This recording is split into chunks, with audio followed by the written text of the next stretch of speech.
There are a lot of things to do, but not enough time to do all of them. Hey there, Kiru here. So, change of plans. No GFL 2 today. Instead, I'm gonna play Neuroclown because I didn't realize sooner that CENTAURESSI'S event would end today. Not today. Just tomorrow, after tomorrow. Whatever this is. I don't know, I can't really calculate time, sorry.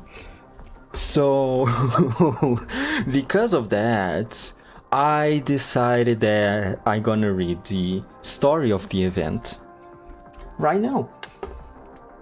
And the reason I do that is because this time right now is essentially the best one for me to read stories.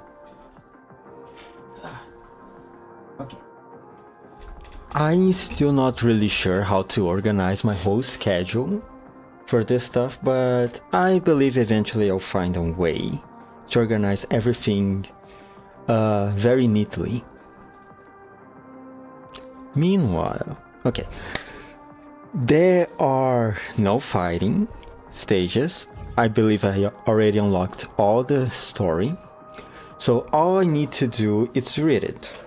Now, sadly, Neurocloud does not have Japanese dub, so because of that, you have to deal with my cringy voiceover.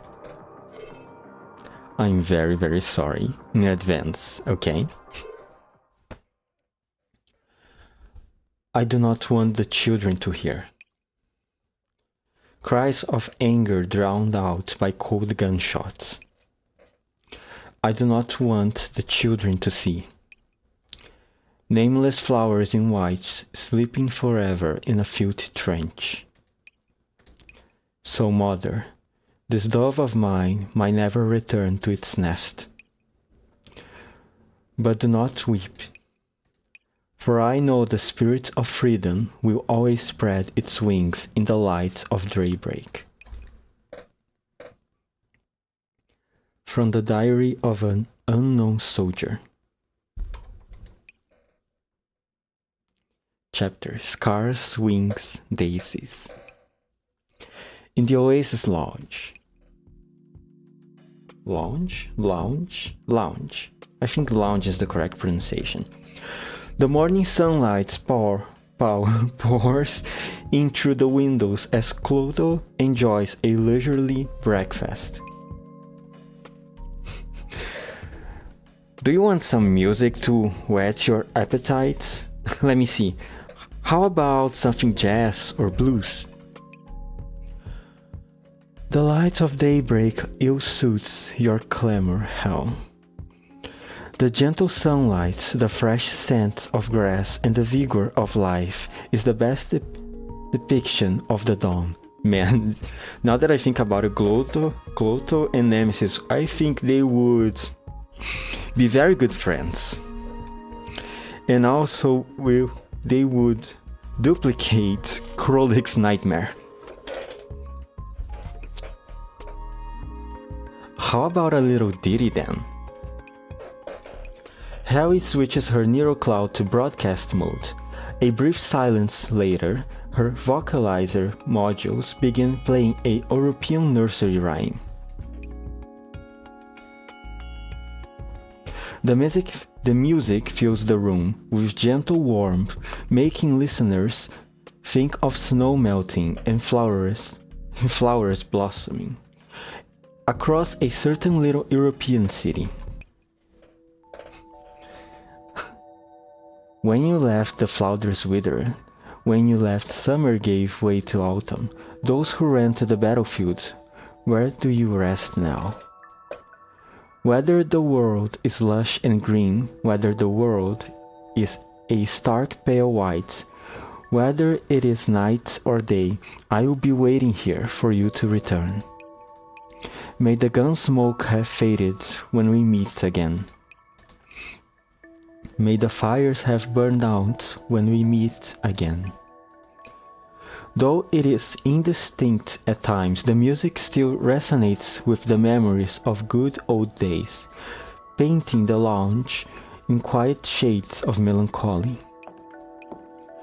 The song draws Centauressi, who is making flower arrangements nearby, and she slowly walks over to Clodo's table.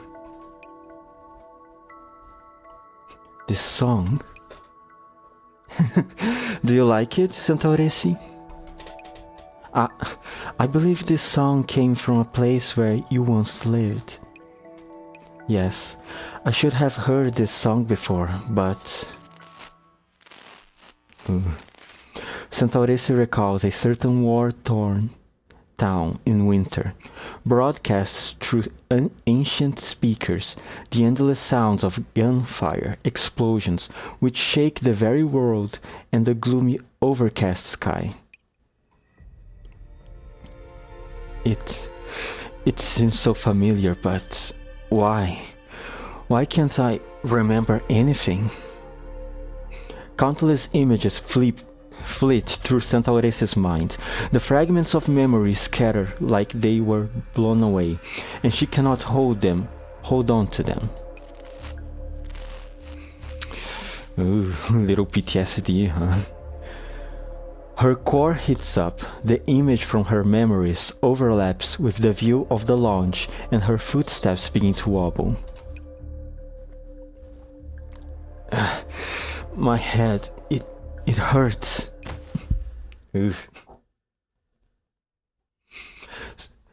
Thuds. Centauressi falls to the ground like a wind-blown tree. Her eyes wander and lose their focus. Centauressi? Centauressi? At the Oasis Medical Department. Clodo looks anxiously at Centauressi, who is lying unconscious inside a medical capsule. Beside her, Antonina is conducting an analysis of her condition. The sound of keystrokes fills everyone with a sense of powerlessness. With a sigh, Antonina shakes her head and stops typing. How is she? I've got good news and bad news. Which do you want to hear first? Start with the bad news. I've prepared myself for the worst. Alright. The bad news is that past damage to Centauresse's body and Neurocloud has created a lot of dark zones in her memories. These dark zones can be triggered during conversation by certain pieces of key content. The Neurocloud module cannot retrieve the relevant data, causing Centauressi to crash. What's the good news then? These dark zones can be fixed. We can help Centauressi organize the relevant memories and repair the dark zones. Can we do that? It will be difficult, but it's worth trying. Memory data can be likened to a dawn's dreams. Centauressi is currently gripped by a nightmare and cannot break free. What we can do is simulate Centauresse's dreams, repair, and complete the memories, and then rescue her from the dark zone. So, we'll be entering Centauresse's memories and helping her defeat her nightmares then? I can try. I once worked with her on the battlefield. Guiding souls to where they belong is also part of my job description. Yup. We've been through all kinds of crap together. I'm sure this bond will help in awakening her memories. No. I will think of a way to help Centauressi. Clodo, both you and Centauressi are very important to me. I don't want to lose you, so you should leave a dangerous task like this to me. Are you sure we want to do this, Professor? While you can attempt multiple connections to a memory domain, encountering a severe incident will cause a data desync. Also, you're a human being. If you lose the data, I might have to end up selling you off to another sector as a Digicoin miner. Please don't put pressure on me at a time like this. The star of destiny darkens for those who choose the wrong path. Professor, are you sure you want to take this risk yourself? Yes. I won't let you take this risk as long as I have the strength to protect you. That is why I and the Oasis exist. The people before me look at each other and smile, and then Hell's deep voice booms forth. Professor, if anything really does happen to your neural cloud, I'll make sure my interior temperature and humidity are properly tweaked so you may rest in peace. Very comforting, Hell. Very, very comforting. Thanks, I guess. Hell, that's going too far. Professor, a person's dreams can be both incoherent and complex, and they may also record the saddest parts of her past.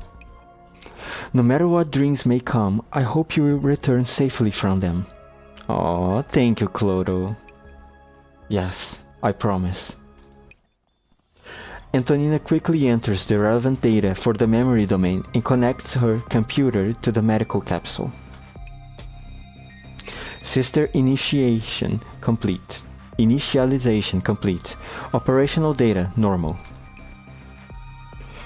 We've warmed up the capsule program. You may enter when ready. Got it. Keep an eye on Centauressi condition from the outside. Guiding her neural clown to fix the dark zones will require her effort as well as mine. Relax.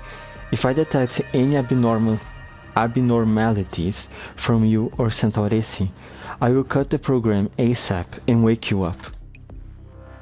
I just hope I don't end up as a Digicoin miner card. Oh. Are you doubting my technical skills, Professor? I was just kidding. Take care of everyone, Antonina. Relax.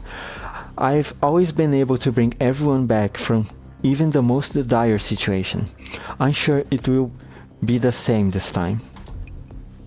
So, come back soon. Everyone's waiting to celebrate the new year with you. I will. Man, playing Neural Clown in GFL2 at the same time sure gives a change of tone between the two games. Personally, I'm still not sure where exactly Neural Clown fits within the GFL timeline. I'm not sure, but I think I can guess it happened at least either before or during GFL 1. Because of the way that Professor, in this case aka the commander, behaves in this game. He's still not as bleak. His vision of the world doesn't seem as bleak as it is in GFL 2 yet. I take a deep breath and then lie down in the medical capsule. The hatch slides shut, blocking off my line of sight, and my mind slowly drifts into a new alien world. Oh boy. Neural Clown Simulation System activated. Now generating simulated memory domain. Loading consciousness career median. Consciousness upload at 45%. If I come back safely, I should recommend Burbank Danke's newest coffee machine to Persicaria. Now generating career median. Neural projection 72%. I will watch Crocus' backlog of anime with her. Simon's pet, Sako, apparently got sick recently, and I wonder how Imhotep's treatment of that group of cute little critters is going. Successfully generated neural cloud projection, duplicating chassis data, duplication progress, 65%. And then Sol. 99%, 100%, consciousness carrier loading complete. And it's straight into the battlefield. As the voice of the system announcement fades away, the world around me changes completely.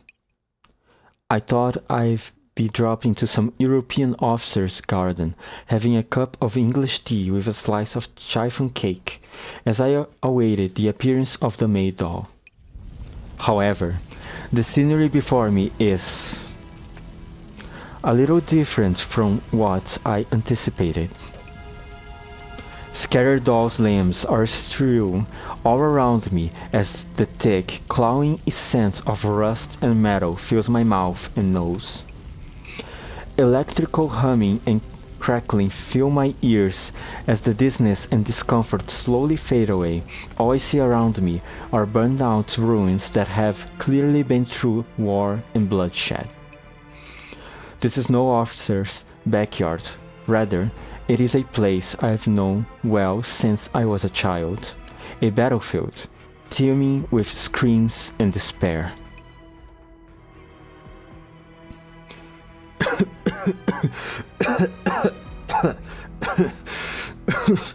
Talk about a rough start. As I get to my feet from inside a pile of doll corpses, the pain in my chest and left arm surge through my body. Damn it. What the hell was that? I think I saw someone standing up. What the heck are you talking about? Didn't you verify that pile of assholes just now? They are all corpses, aren't they? Screw you, it's true. Something's moving in that pile of rubble over there. I didn't expect someone to be standing guard over here. Judging by their uniforms and gear, they are very clearly not on the same side as the owner of this body.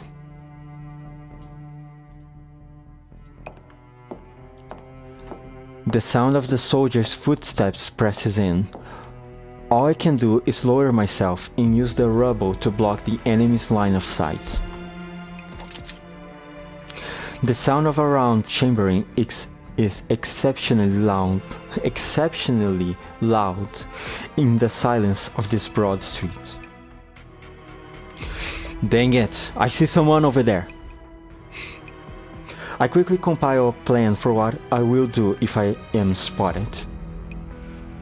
If the worst comes to be, I will need to get out of the way before they open fire. Use the terrain to hide, and then take their weapons from them before waiting for a chance to escape. The plan seems simple enough, but whether or not this speed-up body of mine can carry out remains to be seen. A shout from nearby interrupts my train of thought. Hey, over here! That bastard running away! Huh, get him, don't let him escape.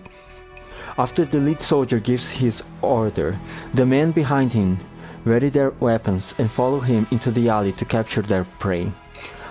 I wait for the sound of footsteps to fade away before struggling out of the rubble. So they found someone else, huh? Now's not the time to push myself. This body's arm is hurt, so fighting with a gun will be difficult. Since I don't know what's going on, I should start by finding a place to hide. Just as I am about to relocate to a nearby abandoned building, I hear a shout from the alley. Christ. It's just as a goddamn kid. We spent all day searching for the garrison troops and intelligence personnel, and all we get is this shit. The soldiers curse as they shove a skinny boy into their midst. He seems to be only 8 or 9 years old. He's kind of short and his hair is messy.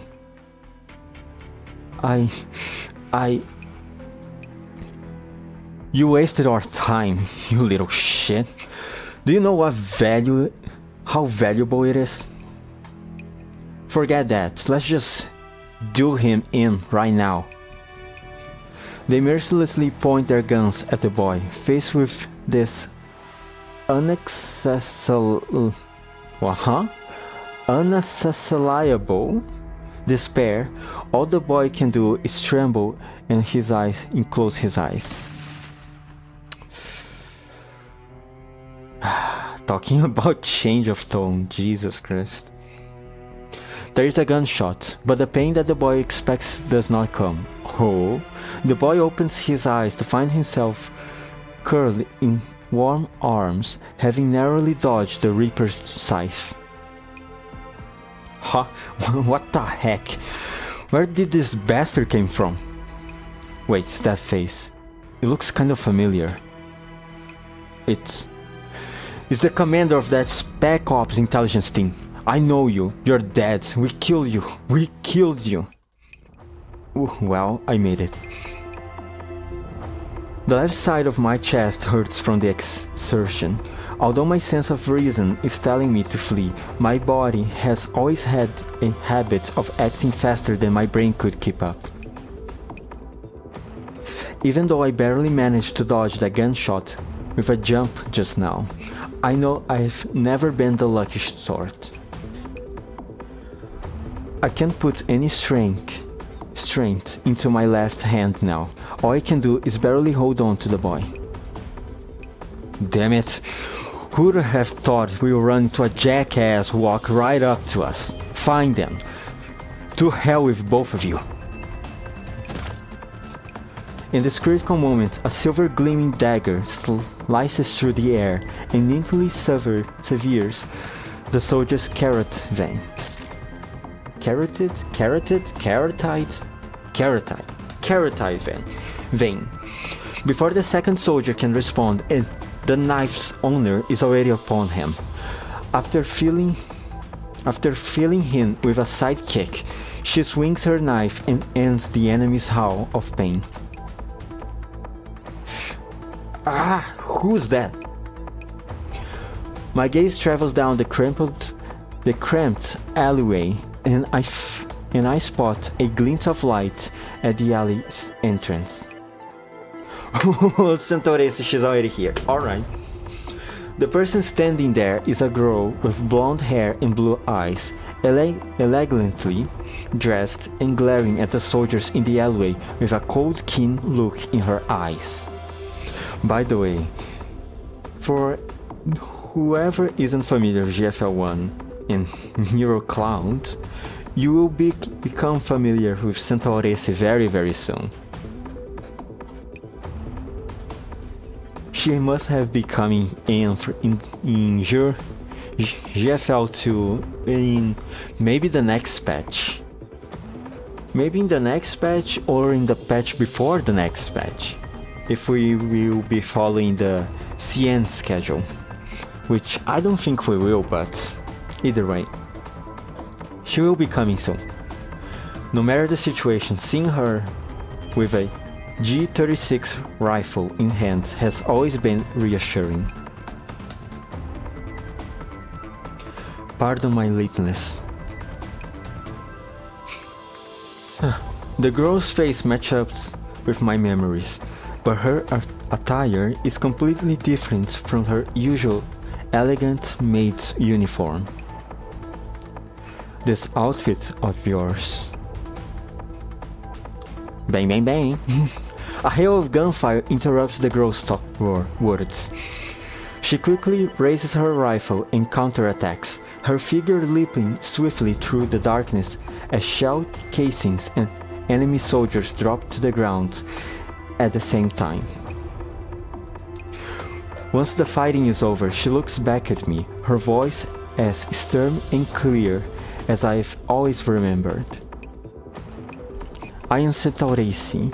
A doll dispatched from CIT, the Special Intelligence Team, requesting permission to join your unit. Joining my unit you can, Centauress. It is a pleasure to have you in the team. God damn it, it's a doll. Call for backup. Call for backup. Upon realizing the situation has turned for the worst, the other soldiers quickly summon reinforcements. Centauresse takes off her optical camouflage module and tosses it to me while moving me behind her, shouldering her weapon. Unlike me, who blunder onto the battlefield without any preparation, Centauresse has clearly taken measures to address the current situation. Before the enemy can put together organized resistance, she takes full advantage of her nimble body and individually picks off the soldiers who are not yet taking the current situation seriously. Damn it! Take this! The soldier pulls a grenade from his belt and removes the safety pin. Using a grenade in a confined area, it's suicide, but the man has clearly lost his senses. He simply wants to kill the doll in front of him. Allow me to put an end to everything.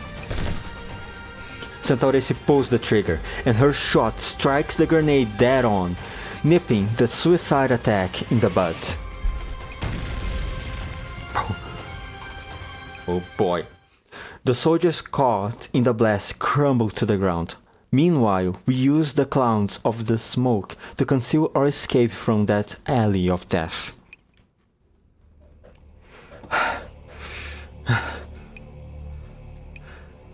The long run saps my stamina, and by the time we stop, the arm that's holding the boys is as numb as dead wood. Are you alright, Commander? I'm fine. I should be able to hold out for a while longer. All contact with the 12 dolls from the Special Intelligence Team has been lost and are considered KIA. Also, your communicator was malfunctioning since just now. Your contact among the garrison forces has no news of you, and for a while we feared the worst. I thought so too. Thinking back to my condition when I awoke on the battlefield and the exchange between those enemy soldiers, I can pretty much tell that the original owner of this body probably had a bad time. Since you are safe, I will follow my orders from Garrison HQ and escort you to the Central Plaza building in the heart of the city, where you will meet personnel from the garrison forces. Hang on, what about him? I mean, this kid. Even though he's under the cover of the optical camouflage, the boy is still trembling in my arms. Fortunately, he wasn't harmed during that skirmish just now. We can't just abandon him here like this. At the very least, we need to get the boy to a safe place. Do you know of any shelters around here? A strange look briefly appears on Centauresse's face, but she soon recovers thanks to her professional maid's training. Did I say something strange? I was sent by HQ to support you, but this is a temporary arrangement, and thus, all I know about you is limited to rumors. What I heard about the ACIT commander was that they were a stern, impartial, and unfeeling man who prioritized the mission above all else. But ever since I met you, nothing you have done seems to correspond to the cold person mentioned in those rumors. You risked yourself to rescue this boy and then went on to prioritize his continued safety after disengaging from battle. Really? I apologize if I have given off offense, but for a moment I found myself wondering if I had the wrong person. However, your identity seems to conform perfectly to the person mentioned in my terminal. It would seem I was biased against you. You would appear to be a kind person, Commander. Yeah, I hope we'll get along well going forward. Are you the ACT Commander? I am, yes. I am briefly caught off guard as I have not yet fully adjusted to my new identity. This is great. I found you at last. You are looking for the commander too? Yes. Hi, Commander. My name is Chris Iska. Iska? Then your father must be... My father is First Lieutenant Andrew Iska. He's also your contact for this mission. Contact? Mission? I don't have much information, so all I can do is work with him to learn more. I understand the situation. Chris, why did you come by yourself to such a dangerous place? Where's your father? Father was badly hurt by the enemy's pursuit forces and couldn't take part in the operation. He couldn't come to tell you in person that something had happened to the place where you were supposed to meet him. I knew the mission was urgent, so I came here to pass the message on Father's behalf, but I couldn't find you anywhere, and in the end, those guys caught me. Well, sending the boy to send a message, huh? I'm already not very sure about how responsible this father is. But maybe I can forgive him, judging by the current situation. Perhaps he really didn't have anyone else to go to for help.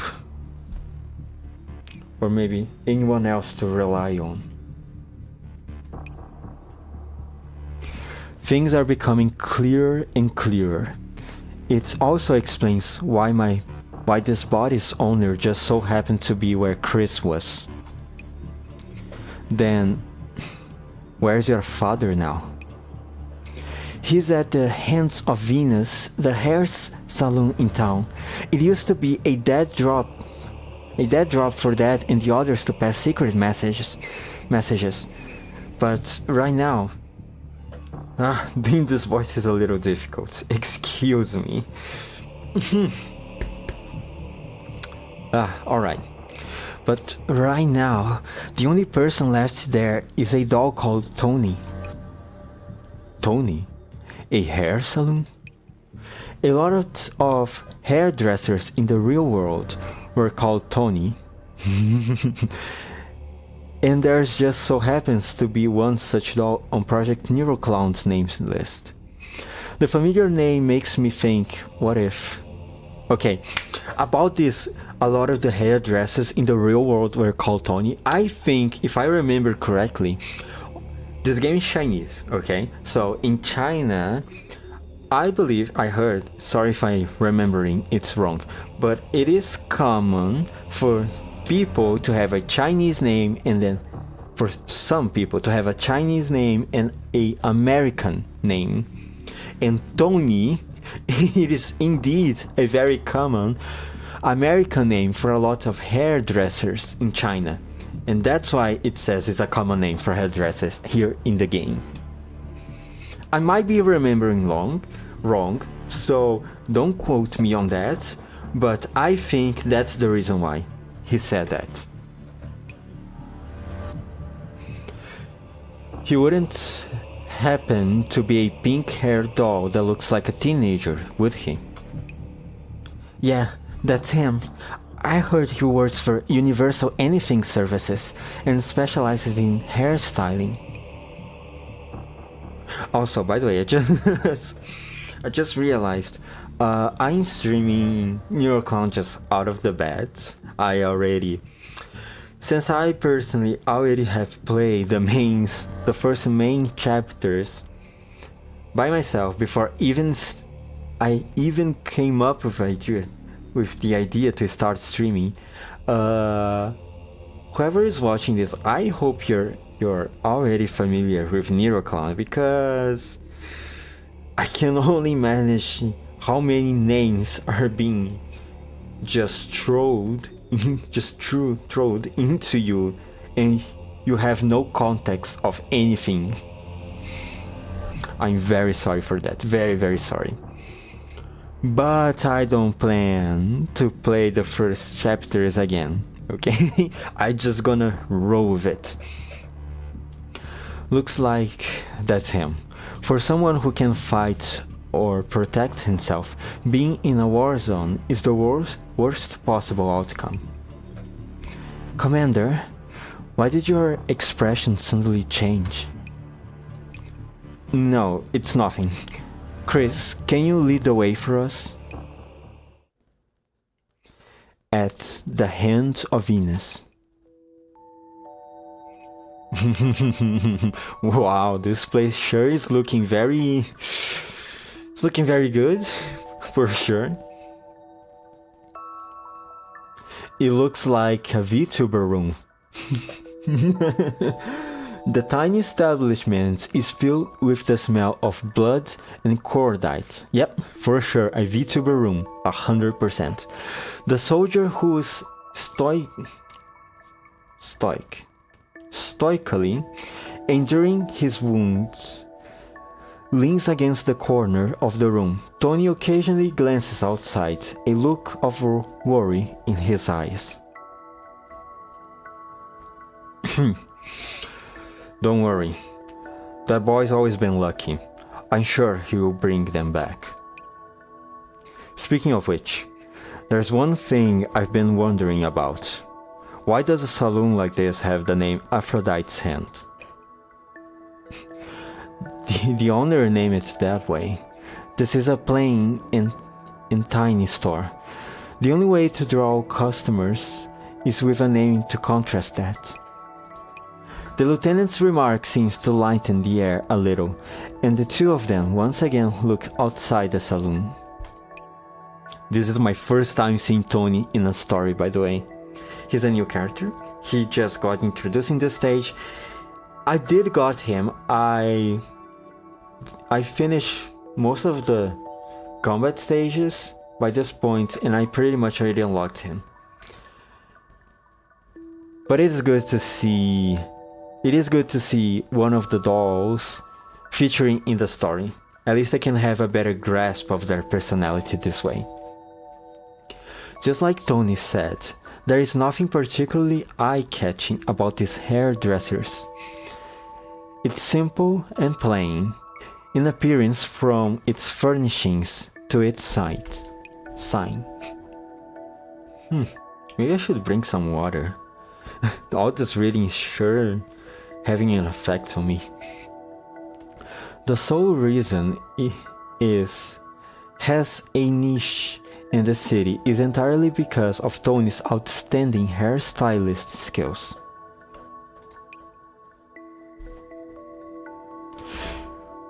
If we didn't have this war raging on, I would probably have to wait about half an hour for a consultation with you, right? Lucky me then. The lieutenant's teasing does little to dispel Tony's uneasiness.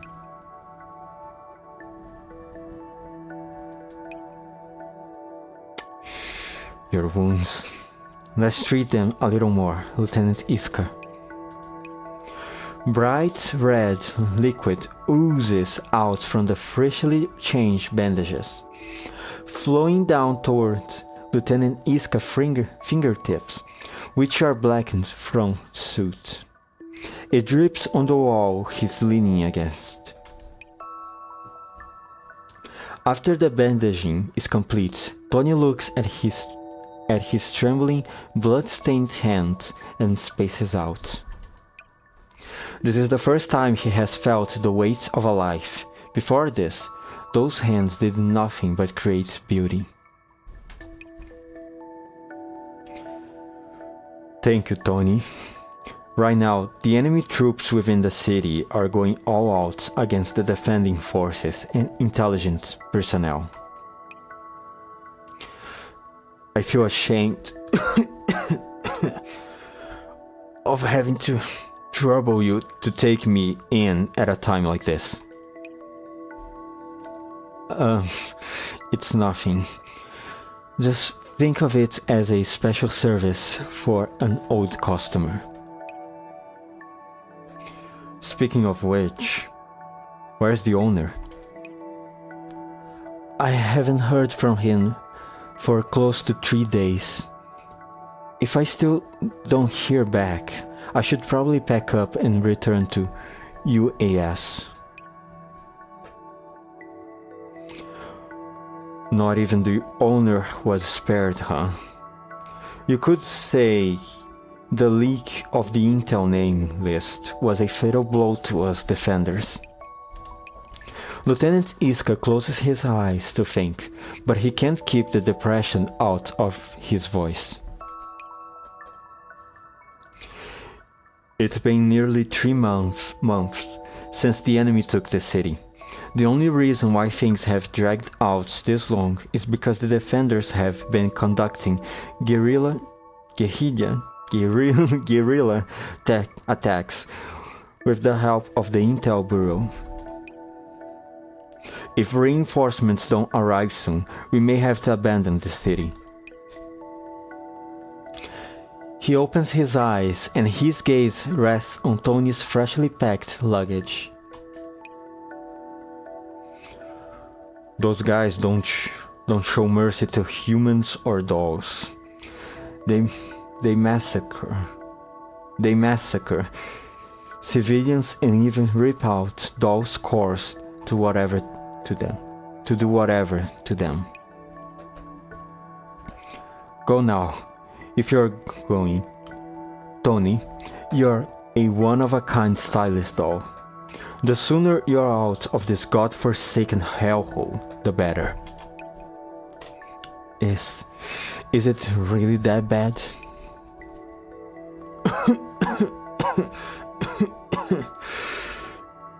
If you were trying to get back to UAS during wartime, you need money to transportation and power.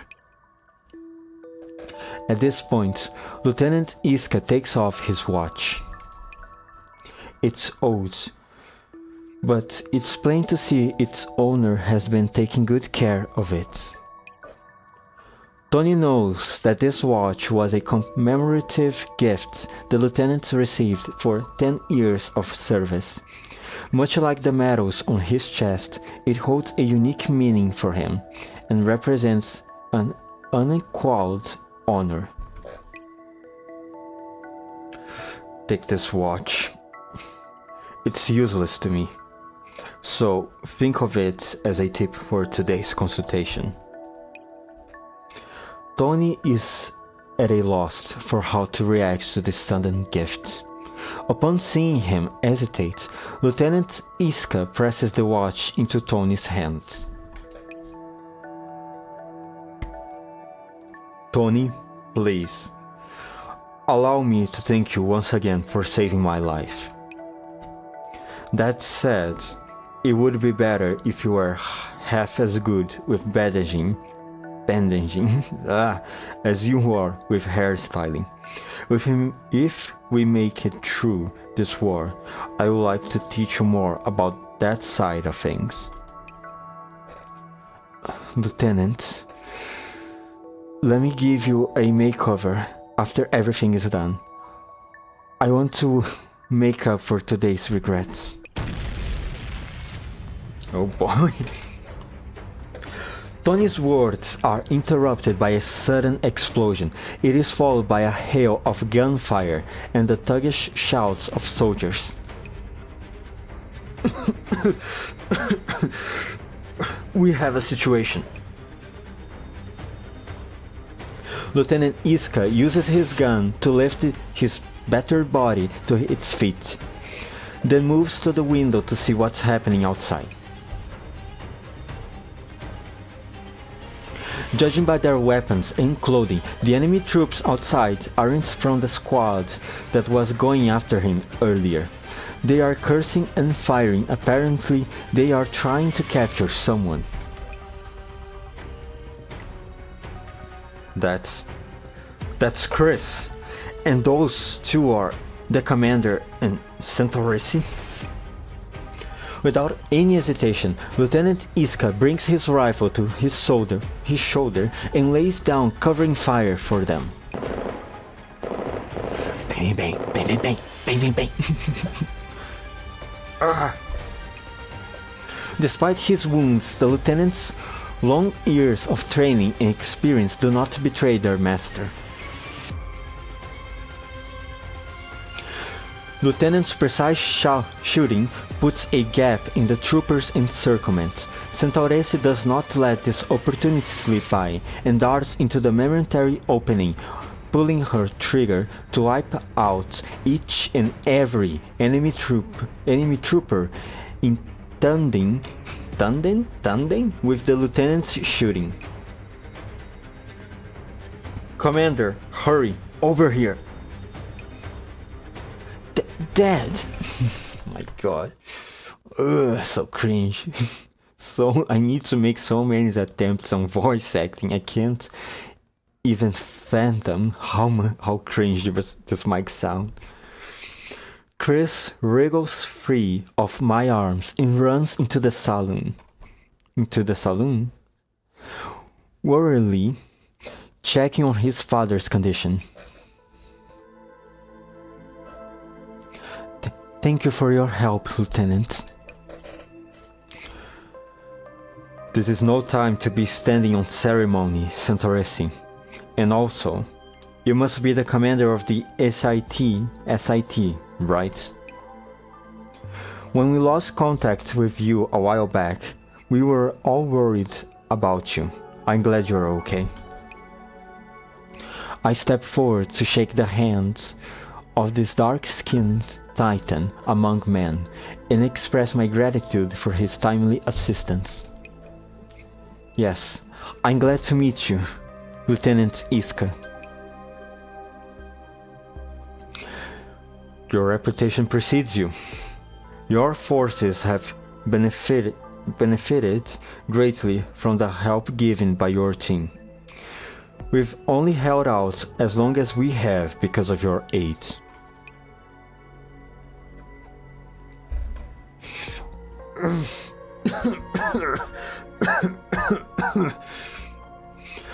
Lieutenant Iska hacks up a wad of bloody phlegm as he coughs uncontrollably. Chris wants to move up to help, but the lieutenant stops him with a glance, and so all Chris can do is tug on the sleeves of his clothing. Let's get to it. Commander, I wanted to meet you because you have extremely important information to hand over you. Because I have extremely important information to hand over to you. Lieutenant Iska extracts a blood-stained hardware cipher key from his pocket. What's this? It's the cipher key that the garrison forces use to communicate with each other. The enemy has destroyed many of our dead troops' points, and there aren't many left that are still in contact with the defenders. HQ ordered me to hand this to you.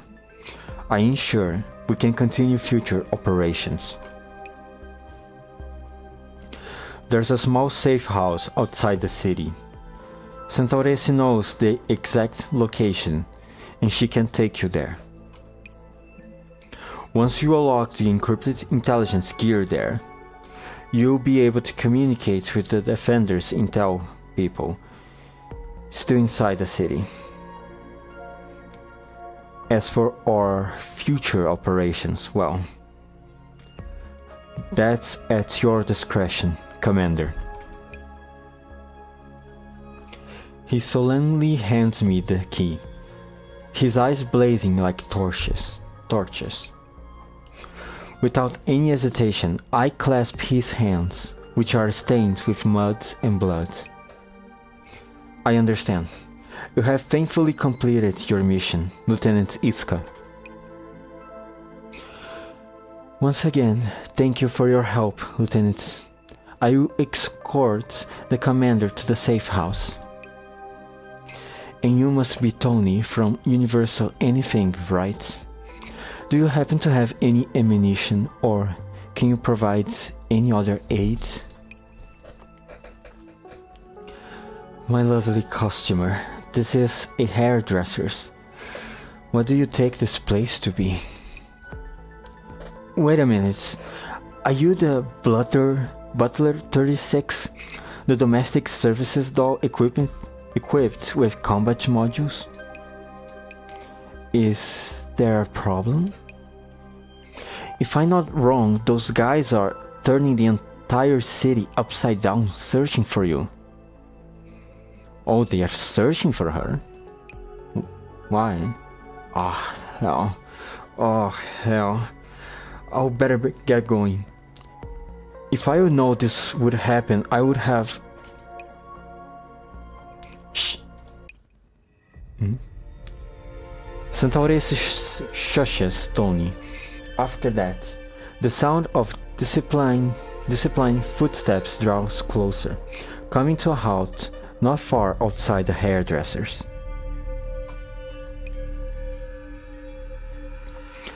Commander, looks like we haven't fully dealt with the drags chasing us. No, they are different. They are a different lot. Judging by their gear, they are from the Hunter's teams. They are probably looking for me. Andrew Iska, get out of here! The enemy's shout verifies Lieutenant Iska's guess. Sorry for causing you such trouble.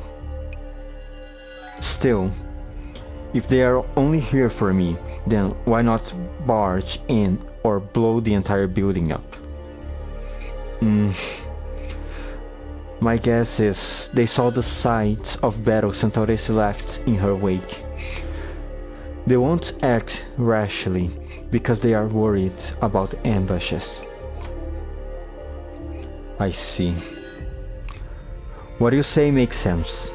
In that case, we can turn that around on them. Lieutenant Iska shows me several bottles of explosives strapped to his back. Don't do anything stupid, Lieutenant Iska. That's an order. With all due respect, Commander, I cannot comply with that order. Oh my fucking god. Dude, I just met you. Please. Don't pull out a STAR on me. You are an intelligent leader. You're nothing like us grunts who only know how to fight. I can't let you be exposed to danger. He wobbles, and his remaining vitality oozes out of him along with his blood. Lieutenant Iska, you... As you can see, I don't have much time left. Oh yes, Tony. I have to impose on you. Go ahead. If you can, please, take care of Chris after this. Me? What are you saying, Lieutenant Iska? I'm just a hairstylist. I can't... As a soldier, I want my child to inherit my will and fight on. But as a father, I want him as far from this goddamn war as possible. So please, when you escape, take Chris with you. Please. Dad, what are you saying, Dad? I don't want to go, Dad. Chris hugs the lieutenant tightly, the tears sparkling in his eyes. Don't cry, Chris. Remember, your father is Andrew Iska. Dad, I'm sorry. I won't be able to keep my promise of viewing the Daisies with you. Lieutenant Iska ruffles Chris' head.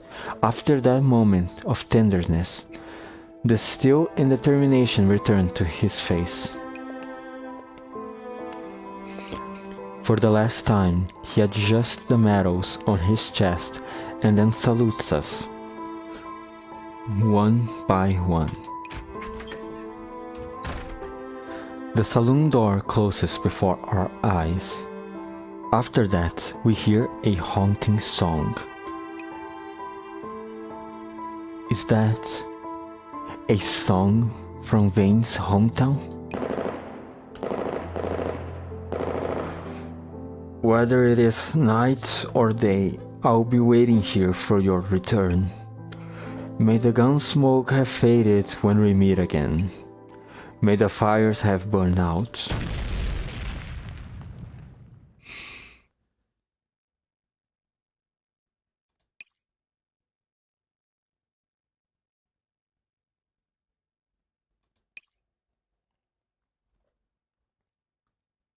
That day, we took part in a funeral without flowers. Calm the fuck. Oh man, it's just part 2 of the story. You can't just already be killing characters like this. Alright, part 3. This stream I hope I at least get halfway into the story. I hope. I really do. At the hands of Venus. Dad. Centauressi grabs him until his voice grows hoarse. He stops struggling and then shooting outside the saloon, and the shooting outside the saloon dies down. There's a lot of sorrow in everyone's eyes. The wordless pain hangs over us all like a shadow. Lieutenant Iska, he's dead. What should we do now? The enemy will send people to investigate the explosion soon. We should go before the reinforcements show up. Commander, I recommend we head to the safe house now with the cipher Konsky. Wait, then what about me? What should I do? There's fighting everywhere in the city. Having you and Chris stay on the battlefield will be very dangerous. Tony, do you think you can use your status as a UAS doll to leave the city?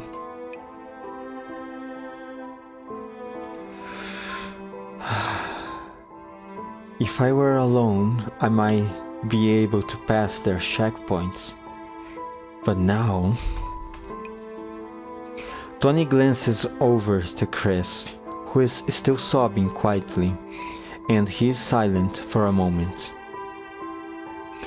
Centauressi kneels down in front of Chris and gently dabs away the blood and grime on his face. She doesn't try to comfort him.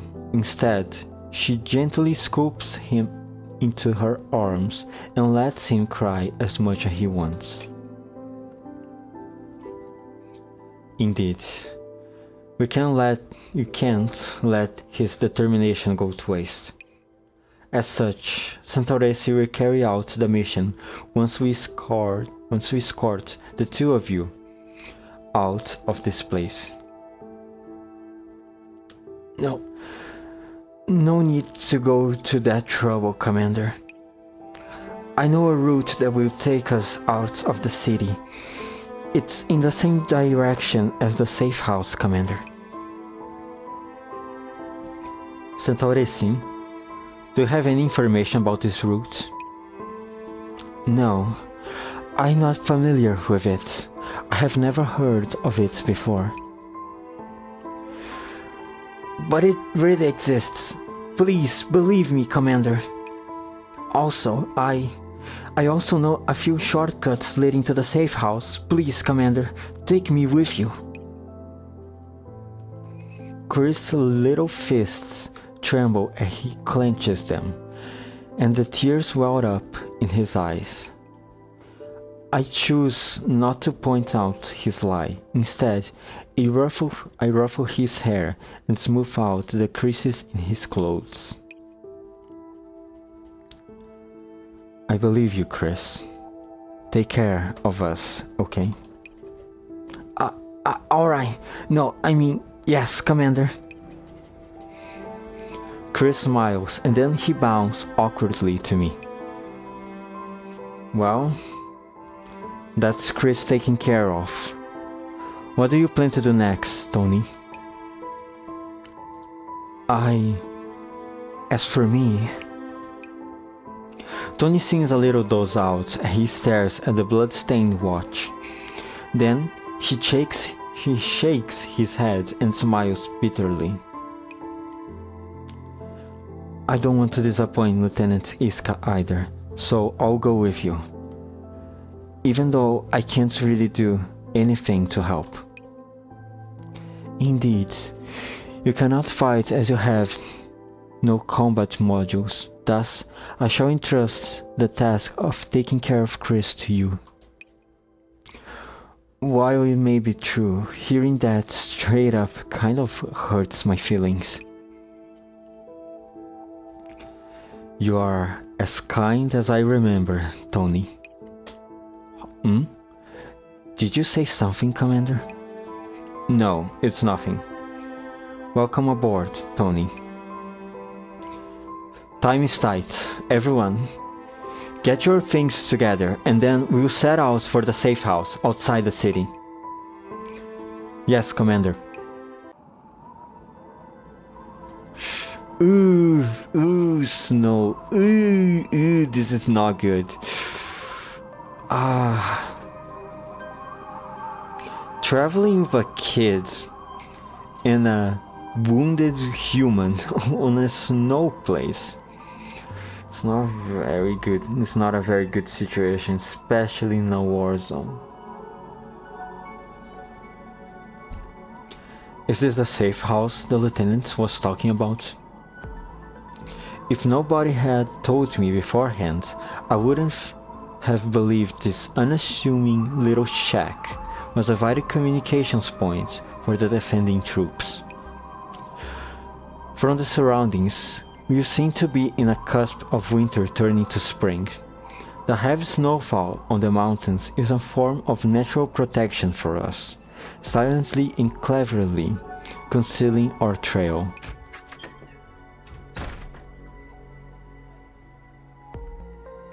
The flying snow enters the safe house as we push open the heavy, frigid wooden door. After a brief period of fumbling around in the darkness, the light bulb and hearth flare to life. Once again, awakening the warriors standing watch in these lonely mountains.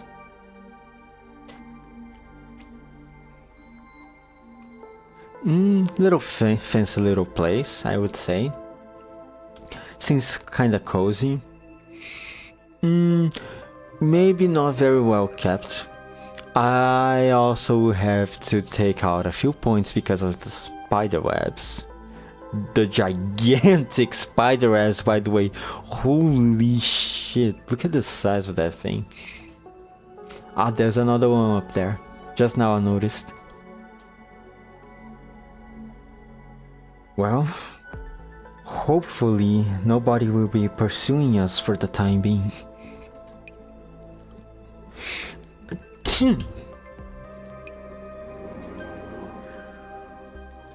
Guess it's a little chilly here. Oh no, my internet. Oh boy, oh fuck. Please. Please reconnect. Please, thank you. Alright, I'm safe. I'm safe. Okay, okay, I'm safe. A little jump scare. Okay. I'm fine. I'm fine. Where was I? Oh, yes. Tony, help me close the door. Chris is lightly dressed, so don't let the cold in. I might be a little clumsy at this sort of work, but so I hope you don't mind. What happened to your arms? I've been trying to hide it, but Tony can still see the darkened skin.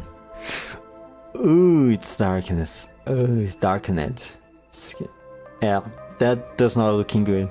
Probably going to lose that arm very soon. It felt a little strange while I was rescuing Chris, but with the cold added to the equation, my wounds are starting to show signs of necrosis. Yeah, bite this arm, I guess. It's okay, it's nothing. Let me help you with that. Centauressi opens the first aid kit in the safe house and takes out some bandages and basic medication. As a maid, her movements are deft and precise, but her long-sightedness, oh my god, okay. But her long-sightedness hampers me. In order to properly access my wounds, oh my god, I can't read, I swear.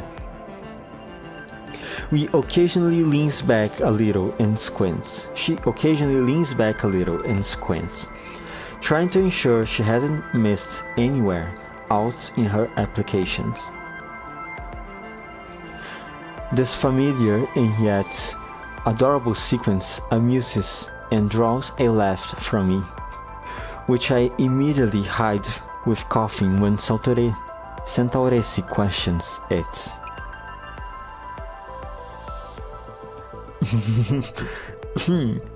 Thank you for your help, Centauressi. Your bandaging technique is excellent. Were you professionally trained? Yes, Vane taught me. She is my beloved little sister. Vane is her previous owner, by the way. She, if I remember correctly, war have finally caught up to the house which she used to work at, and so Centauressi had to leave, and eventually she and Vane got separated. A few times later, Vane died, if I remember correctly. I'm not entirely sure how old Vane was, but I am guessing it was a old woman. I think. Vane. That name seems vaguely familiar. That's a nice name. I wish I could have met her. Although, you're a civilian doll just like me, aren't you? What's all this about a little sister then? The logs in the fireplace crackle. A moment later, the glacier of memory begins to melt with the rising warmth. Vane was a human. Oh my god, okay. Maybe I didn't need to explain who Vane was. Maybe I should have just waited and wait for Centauressi to explain it herself. Sorry, my bad. Oh my god. I just heard that cough just now. Vane was a human, but I have always thought of her as a little sister. Long ago, I was employed by a military household, and I was responsible for taking care of their daughter. Vane was not old either. She was a little kid. She was a younger woman. Okay, sorry, I was wrong once again. My memory fails me. I suffer from amnesia. The Alzheimer grows stronger in my brain day by day. This was how I came to know Vane.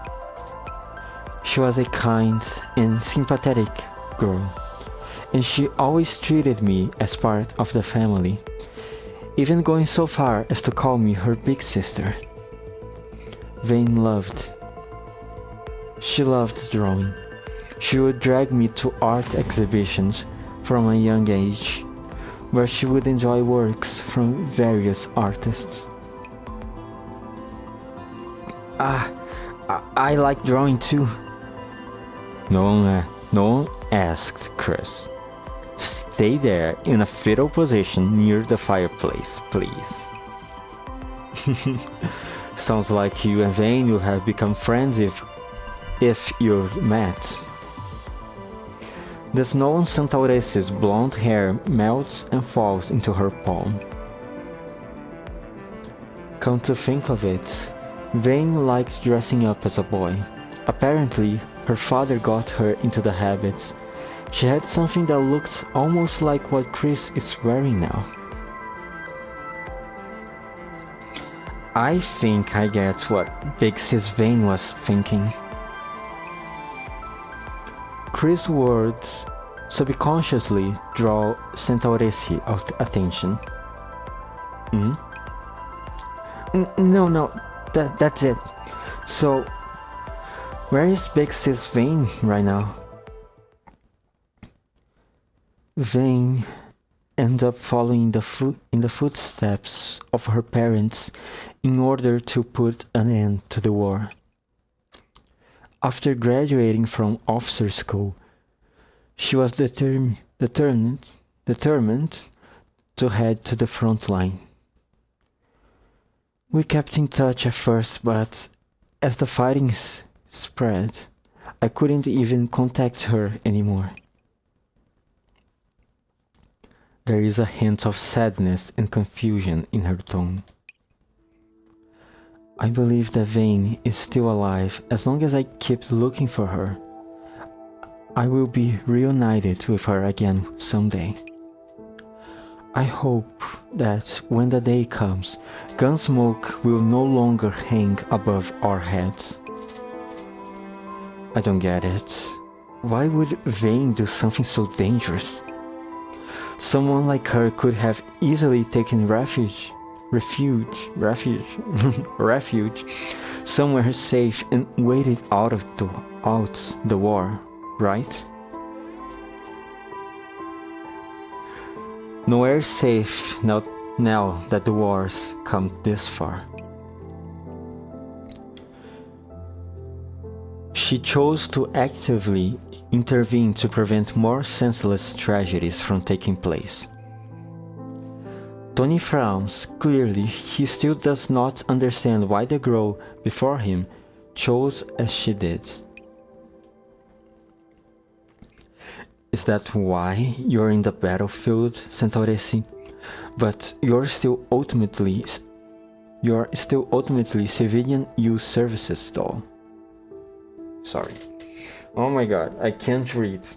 Okay, I admit, I cannot read. My throat is getting extremely dry also.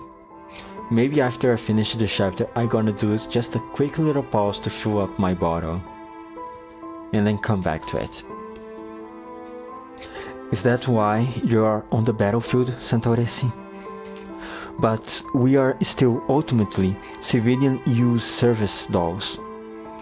How can we survive a clash with tough guys like the military?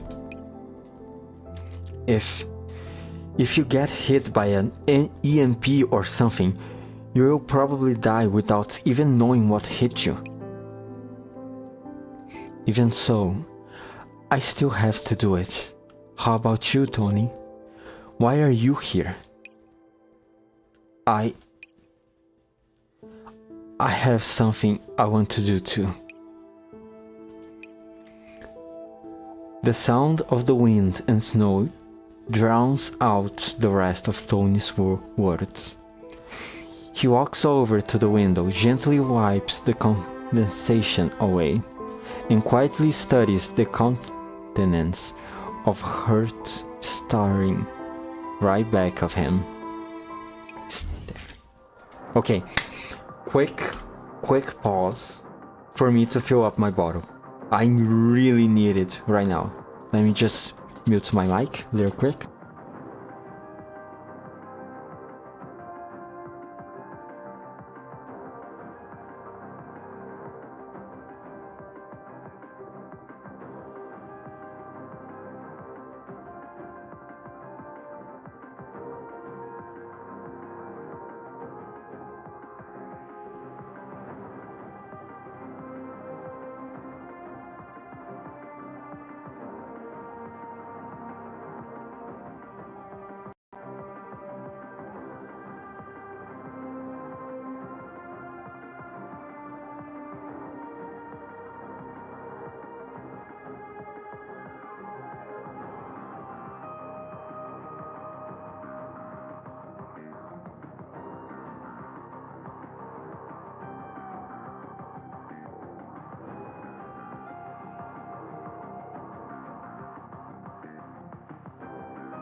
Water. Delicious water. The best tasting water. The best drink you can have is water. Have you ever drank water before? You should try it someday. Okay, enough with the nonsense. Let's see. 1, 2, 3, 4. I don't think I will be able to reach halfway before 4 p.m. If anything, I think I can push into up to 4:30. How do I say this in English? Yeah, I can push a few more 30 minutes after 4 p.m. In the safe house outside the city.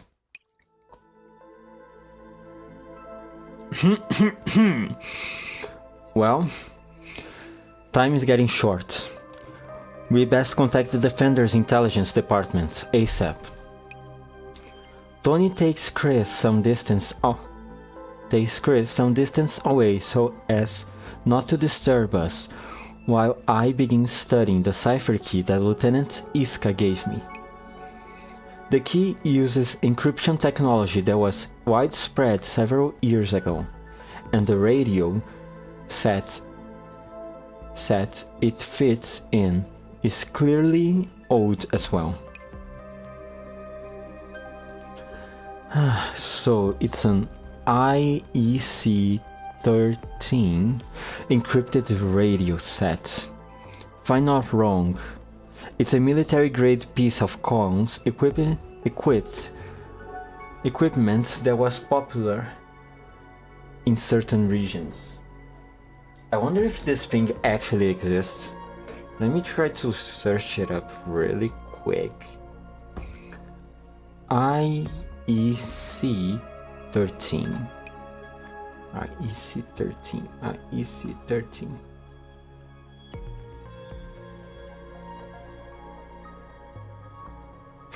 The only thing that shows up is a cable. Alright.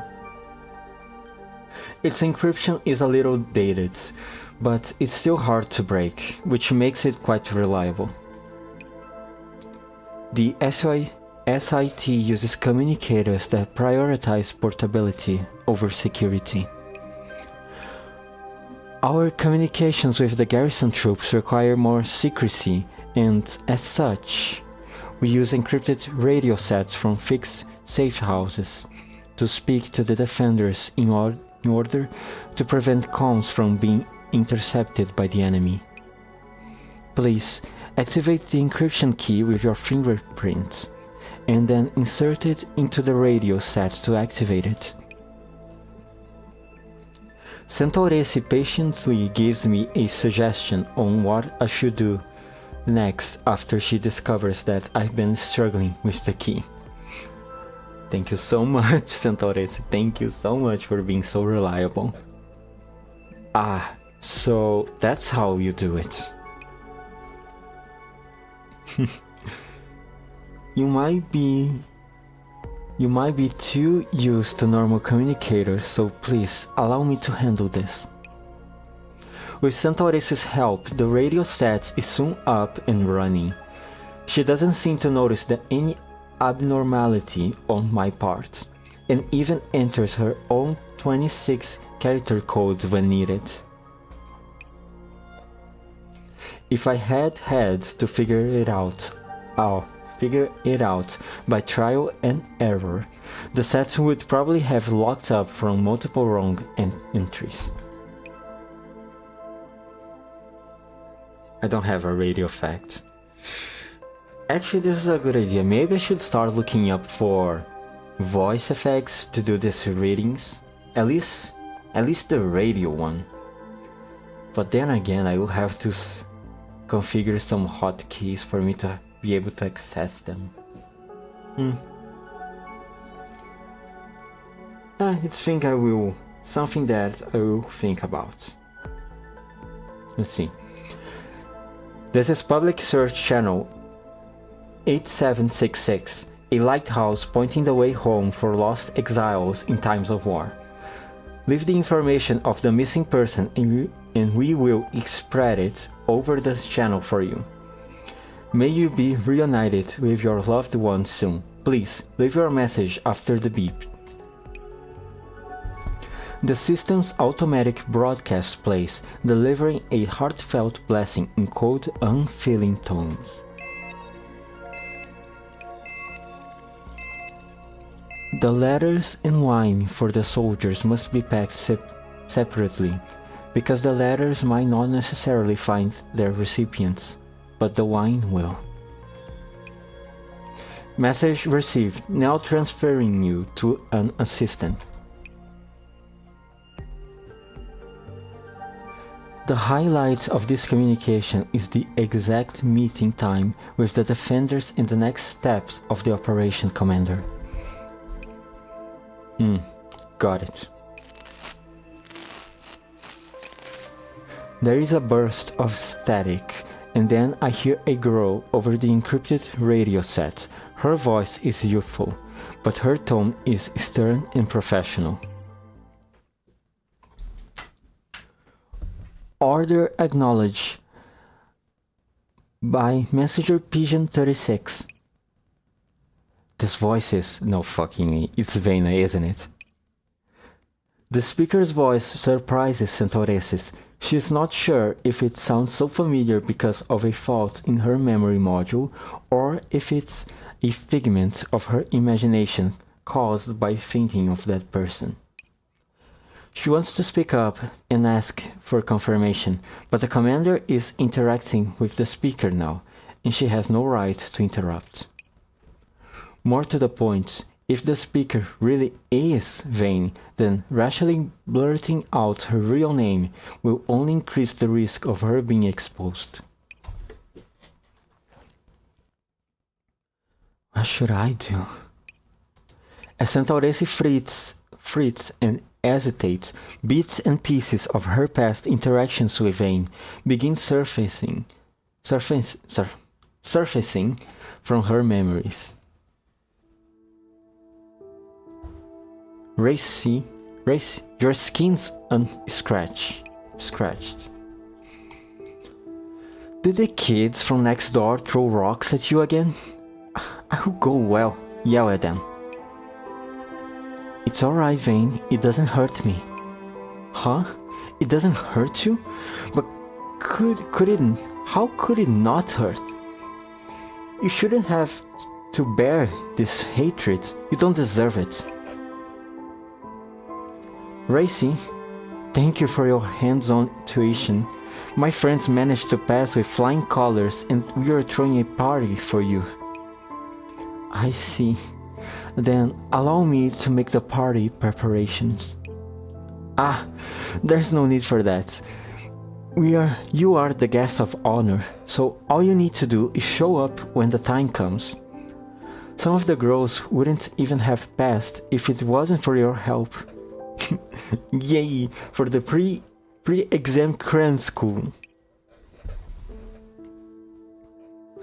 This is a contract with Universal Anything Services. Mother and father left me a sum of money which I've used to purchase long-term maintenance services for you.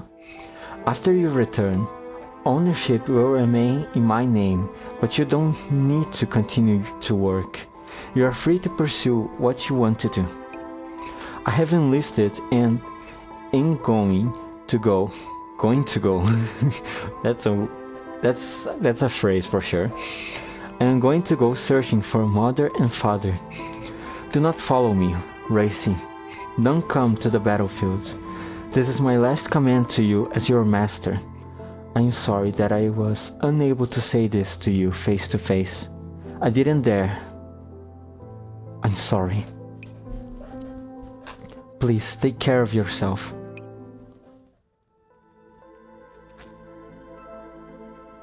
I sense something strange going on with Centauressi, but this time is precious and I have to focus on the task in front of me.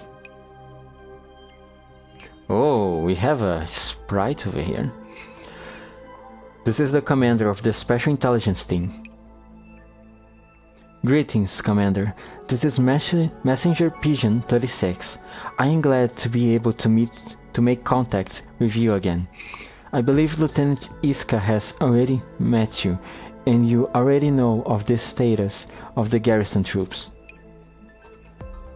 Yes. We just escaped capture by the enemy. Currently, we are approaching the enemy listening posts on the outskirts of the city, awaiting further instructions. We apologize for placing you in danger. All our forces outside the city were ambushed by the enemy, and it is difficult for us to dispatch reinforcements in a timely manner. The majority of our forces inside the city are currently occupied with holding their position, so the original arrangement to launch a counterattack with our reinforcements will have to be delayed. From the clues you have supplied us thus far, the enemy seems to be preparing for something big soon. But we require you to further investigate their timing and operational details. HQ knows you have lost most of the dolls under your command and has sent a new doll to assist you in your activities. In addition, Lieutenant Iska will assist you to the best of his abilities. Well, about that... Upon hearing his father's name, Chris can't hold his tears back anymore and sobs quietly. Actually, I have some news to pass on regarding that subject.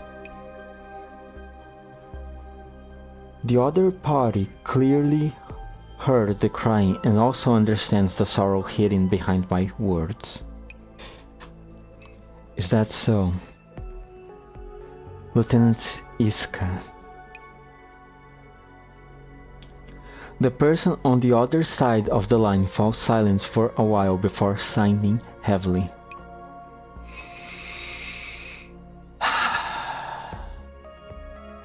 Lieutenant Iska was a noble, upright man.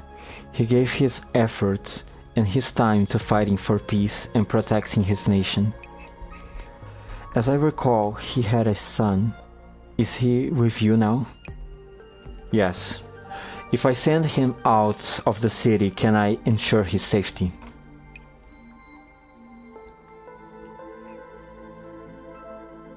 My apologies, Commander. All the main traffic routes outside the city are closely monitored and cannot spare anyone to assist you. I see. As I am thinking, a pair of small hands tugs on my sleeve. Even as he tries to put on a show of strength while pleading with me, he is trembling in fear. In the end, I choose to squeeze them in my palm. Understood. We'll keep him safe then. I believe that is the best solution, Commander. In order to prevent more identities and information from being leaked, all we can do is quicken our pace and learn more about the enemy plan. In order to minimize the number of casualties, minimize the number of casualties. Messenger Pigeon 36 goes from her prior sadness to stating the upcoming plan. Commander, I will now convey the latest orders from HQ. Please infiltrate the enemy camp before midnight in 2 days' time to learn about and sabotage their upcoming plans. Will do. I will insert ahead of time and complete the mission. The safe house you're at is equipped with a miniature radar and sensors. Hopefully they will aid you in gathering information. Good luck. In that case, wait. Seeing as the speaker is about to hang up, Centauressi reflexively calls out to stop her. Oh yes, I have one more question. Are you familiar with this song? When you left, the flowers withered. When you left, summer gave way to autumn. Those who ran to the battlefields, where do you rest now? This song is... And the next line is... I glanced to Centauressi, indicating that she should continue. She freezes for a moment as she looks at me, but soon casts aside her doubts and supplies the rest of the tune. Whether the world is lush and green, whether the world is a stark pale white, whether it is night or day, I will be waiting here for you to return. May the gun smoke have faded when we meet again. May the fires have burned out when we meet again. Her song is like a spring breeze, gentle and warm, and it feels like sweet morning dew to the dried out husk of my soul. The song ends, taking with it the cold and sadness inside the little shack.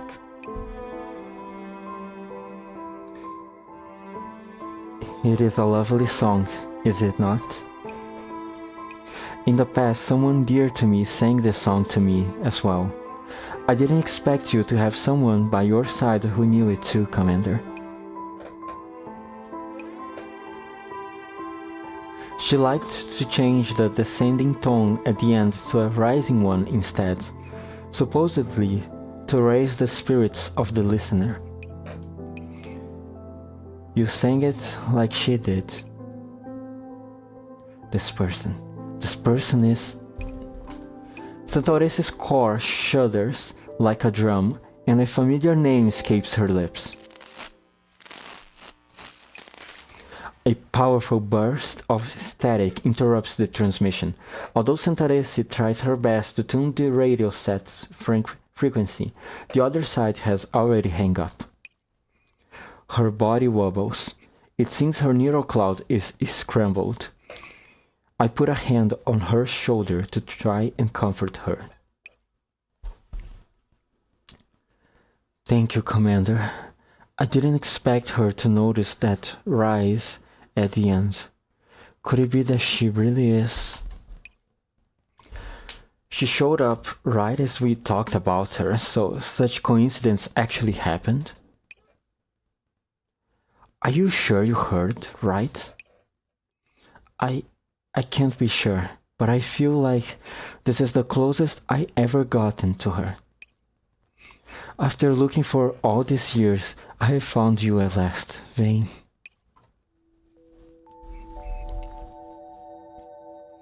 That really is a crazy coincidence. Chris has fallen asleep. Tony scoops him up and lays him on the bed in the other room. Said room is a little more than a space partitioned off by a curtain and a shabby door that is barely big enough to hold a folding bed.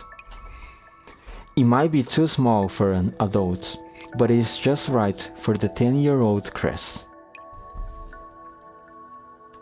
Why did he have a look like that on his face?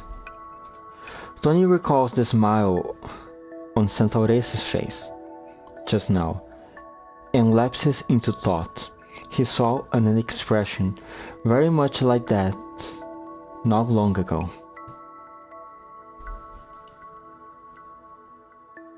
Sir, let me bind your wounds. Be patient and wait for Chris. I'm sure he will bring a doctor back. Sorry for bluffing you, Tony. I didn't actually send Chris off to find a doctor. Instead, I had him go pick up the commander I was supposed to meet. Huh? What? What kind of joke is that, sir? At this rate, your wounds.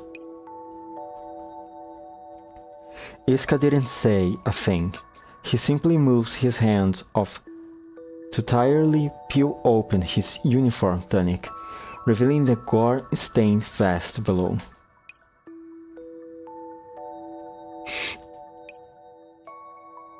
Even though Tony doesn't have any medical knowledge, he knows the wounds under the lieutenant's uniform are not the kind that can be treated. So there was nothing they could do, huh?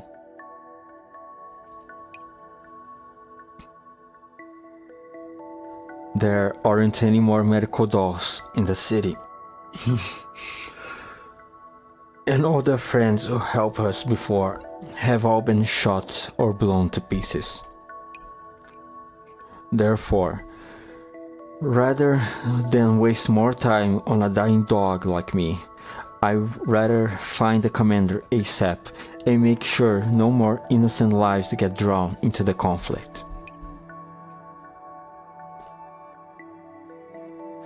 Lieutenant Iska tries to get up and look out the window, but his legs wobble and, in the end, he slumps weakly against the wall. As he looks at himself reflected in the glass, he laughs bitterly. The fighting and its toll have made a mockery of his severity. Speaking of which, I haven't had you give me a shave for a while now. Are you still on the clock, Tony?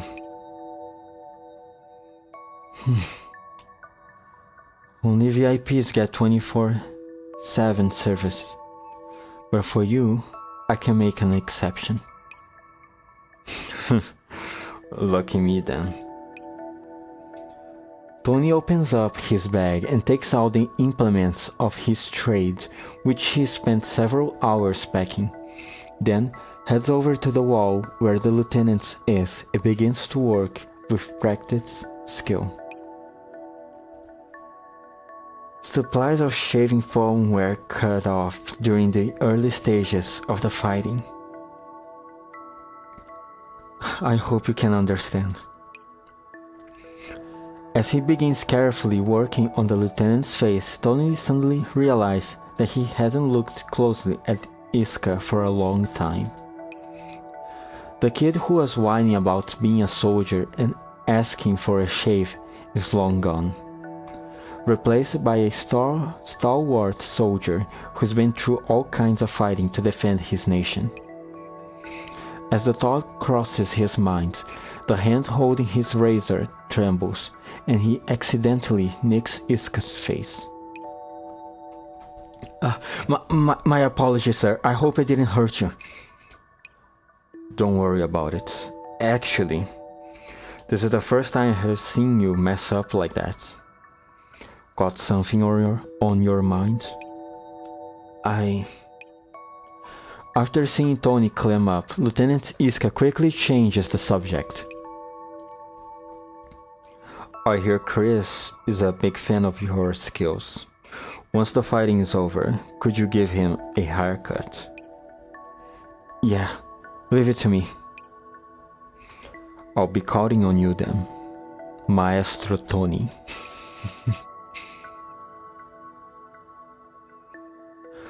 Lieutenant Iska's determined grin overlaps with Chris' innocent sleeping face until they blend into the reality before his eyes. Chris, I haven't had the chance to keep my promise to your father. But how do you see him now?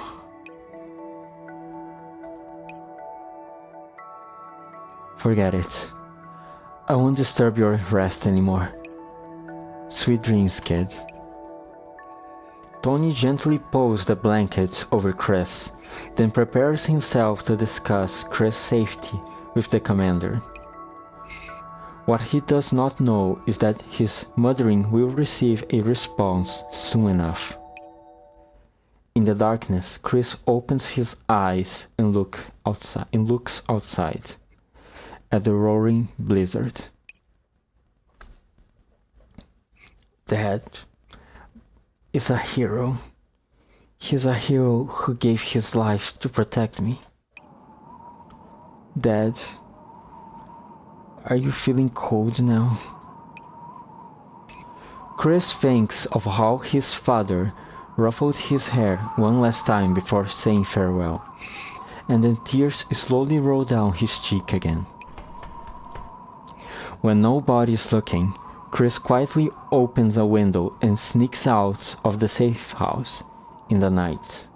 What the fuck are you doing, kid?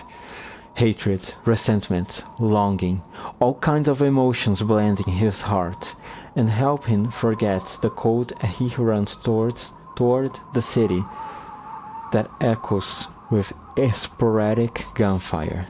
What the fuck are you doing? Oh my god, stupid kid's going to fucking die. He's either going to die or he's going to get someone else killed. Stupid kid, stupid fucking kid. What the fuck? I know your father died, but come on, kid, please.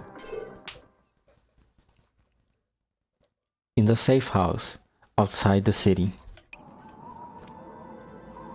The storm outside gets heavier and the chill gusts from outside seep into the safe house through gaps in the window.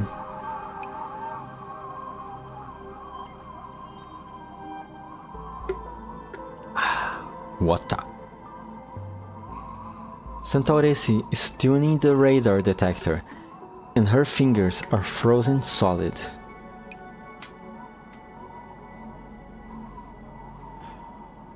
Registering low indoor temperatures, Commander. Your jacket's steam. Please use mine to stay warm. I'm alright. Go check on Chris. Kids are fragile and get sick easily.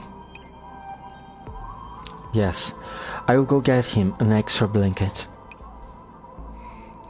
Centauressi takes an old, threadbare blanket from a nearby closet and gently pushes open the door to the neighboring room. Upon hearing the frantic movement and pacing from next door, a frisson of roaring shoots through my heart. The door opens up and the girl with a blanket in her arms stands there, her face filled with panic. Commander, Chris is gone. What? Wasn't he sleeping next door? Yes, I put him to bed myself. He was sleeping soundly when I left him. Where did he go all of a sudden? I looked in and around the safe house, but there's no sign of him anywhere. I wanted to follow his footsteps, but the blizzard covered up everything and there's no way to tell which way he went. Fuck. Shit. Shit. Where would he go in this storm? Could the enemy have fought this place and taken Chris away? No fucking way. That's not too likely. If they knew where we were hiding, they could have just sent a force out to capture us. There will be no need to kidnap a 10-year-old boy.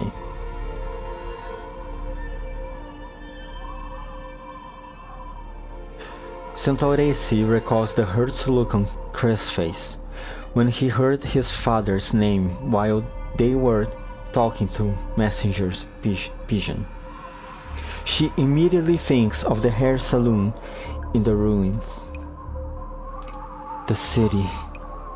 Commander, could Chris have gone back to the hands of Venus?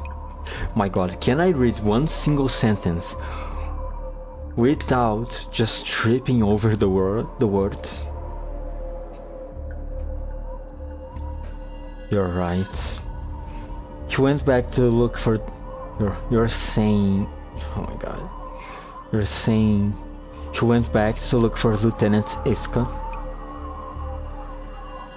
The lieutenant was his father, his only kin. The very last person in the world he would want to leave behind. I can understand how he might feel. Looks like we'll be heading back to the city then. That's too much of a risk for you. Allow me to search the city for Chris on your behalf. Wait, we went to such lengths to escape the city, and now we are serving ourselves up to the enemy on a platter? The room goes silent. A moment later, Tony begins to speak. Let me do it, Commander. You and Centauressi should stay here and continue your infiltration. So you're saying you'll be going back into the city by yourself? That's too risky. You're a civilian doll. You don't have any combat modules, and if you run into a capture squad in this city... Like you said, I am a civilian doll. They won't be on guard against me. If I pretend to be a hairstylist returning from abroad and stick some hairdresser's tool in my suitcase, those soldiers should still believe me. You know how the military treats dolls in wartime better than I do. Even if you are a civilian, there is no telling what they might do to you in the name of making full use of what's at hand. Tony is not daunted by Centauressi's words. Then, give me some of the ether from the first aid kits. I will use it to protect myself. This is an actual combat zone you're walking into. Are you ready to fight? Please, let me give it a try, Commander. Lieutenant Iska was an old customer of mine, and before he died, he entrusted his son to me.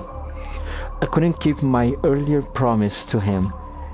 At the very least, I need to get this right. His eyes are sincere. I don't reply. Instead, I take off the communicator I'm carrying and place it in his hand, in his palm. It's a SIT communications terminal, suitable for long-range, real-time transmissions. It's not secure like the military intelligence communicators, but it is portable and easy to use.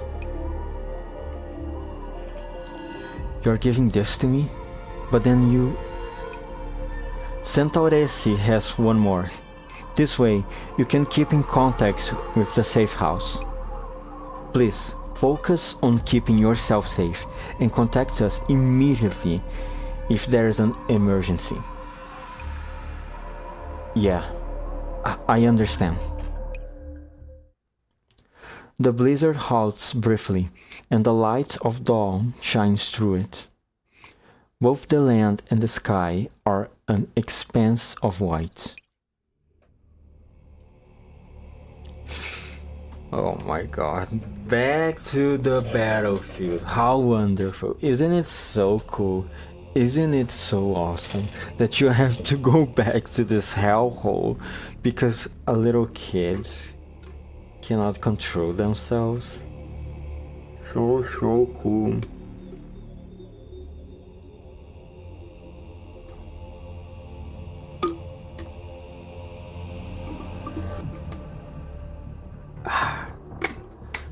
So awesome.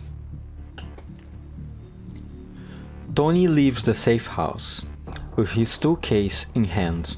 This time, he does not take the hidden alleyways, but picks the main roads where the capture squads are commonly sighted. Sorry. That makes him easy to spot. If those madmen catch him, he'll have a hard time escaping. However, if there are more people around, there's a higher chance I will find Chris, and I might even get to gather other information too. The snowstorm seems to have put out the fires of war within the city, and everything has ground to a halt with it. Barren and exposed rubble, blackening scorch marks, and the corpses of men lying on the ground bear mute testimony to the brutality that the enemy forces have inflicted on this place. Tony has lived in this little city for many years. He knows what it looked like in its heyday, which is why seeing it like this fills him with sorrow. Oops. In the distance, he spots a group of people approaching. The young man narrows his eyes and studies the uniforms of the newcomers. Why am I even trying to see who they are? The only people who would walk proudly down the main roads are either stray animals or enemy forces.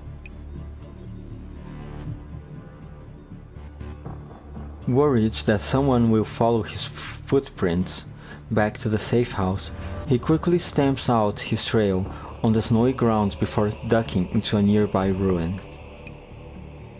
Oi, what happened to the Baldi squad? Weren't they supposed to be on patrol today? Only damn thing they know is how to slack off while we work ourselves to the bone. They are an enemy patrol. Tony is close enough that he can hear them talking to each other. I heard they caught a kid today. I just got done sending him off to the MPs. A kid? They are catching kids now? That they can catch spies? You think it's just an ordinary kid they caught? That brat's special. He's still crying for his mom and dad like all the others, right? Not like he's got 6 eyes and 8 legs or something. That fucking brat is the son of Andrew Iska. The revelation hits Tony like a thunderbolt. He trembles, then leans in closer to learn more. He ran... Sorry, who's talking? Oh, Soldier 1, okay. He ran over to his daddy's corpse to cry over him and even tried to fight us. Well, he's in for it now that he's been turned over to the interrogator. Hopefully he's got some sense, or he's going to have a really hard time. Oh my fucking god. Oh my fucking god, I hope he doesn't spill out what we are trying to do. I really do. I really do hope he doesn't. But if he does spill out everything, our plans, if he spill out our plans, I think I will terminate this kid myself. I will terminate it myself. Don't you dare to doubt me.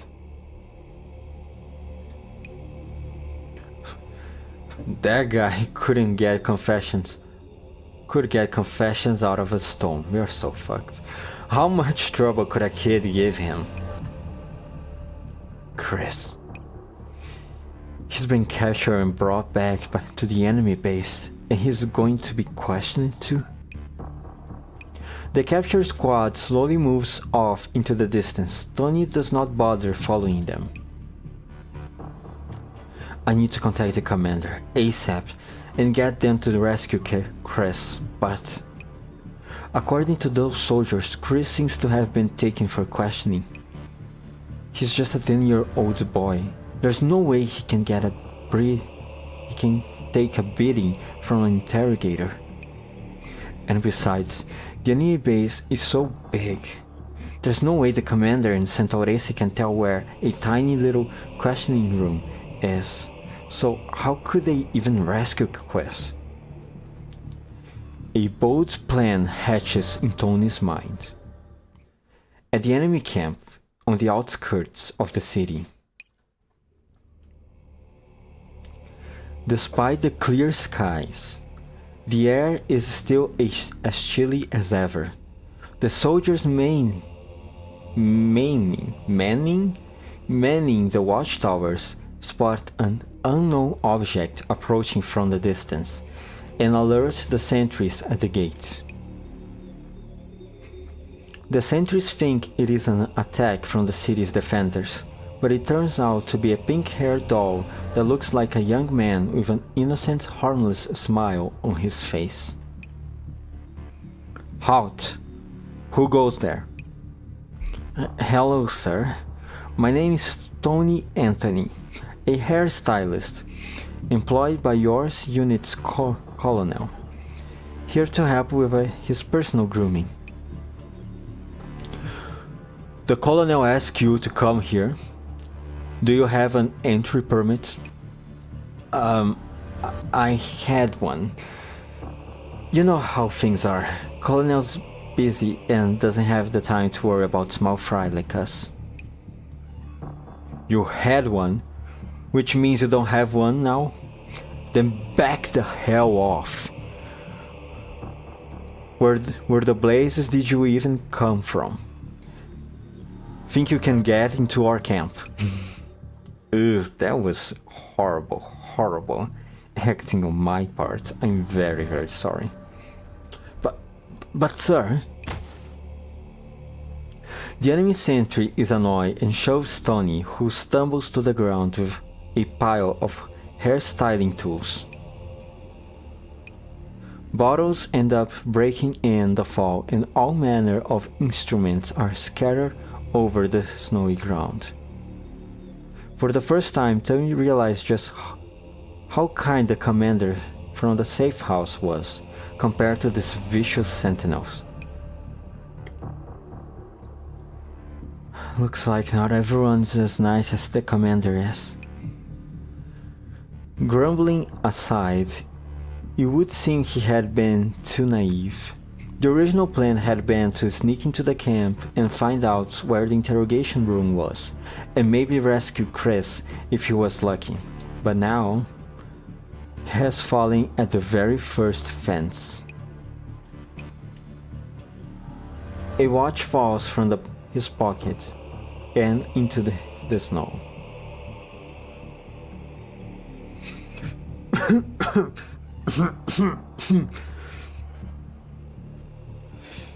If you're trying to get back to UAS during wartime, you need money for transportation and power. Take this watch. It's useless to me, so think of it as a tip for today's consultation. Tony, please, allow me to thank you once again for saving my life.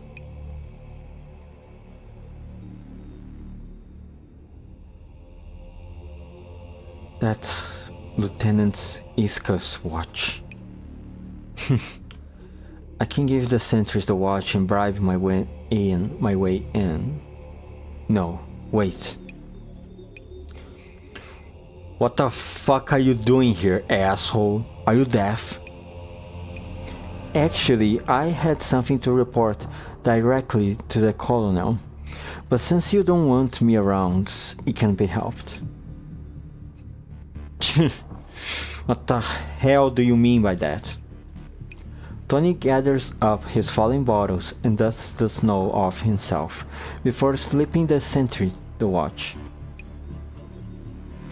I got this off a Defender officer's body. He was an old customer in my saloon, and I learned some things about the Defender's safe houses from him. Naturally, I want to tell the colonel this myself.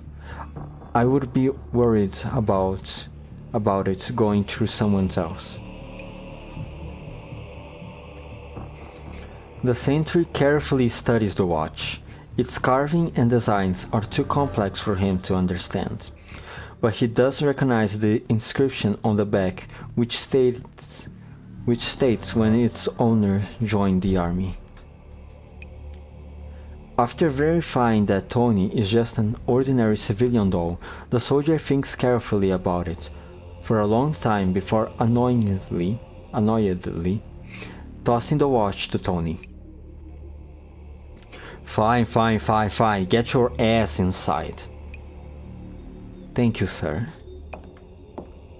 Tony smiles and tucks the watch into a pocket before entering the camp, with case in hand. Oh my god, I feel lightheaded. My god. Oh, this is not good. I'm really not used to talking that much. In GFL 2, because of the Japanese dubbing, at least I have some time before reading the lines. But here, it's just straight reading. One phrase after another, after another, after another, and after another. Well, I guess it is a build exercise to build my breathing resistance. My breathing endurance, perhaps, would be better to say.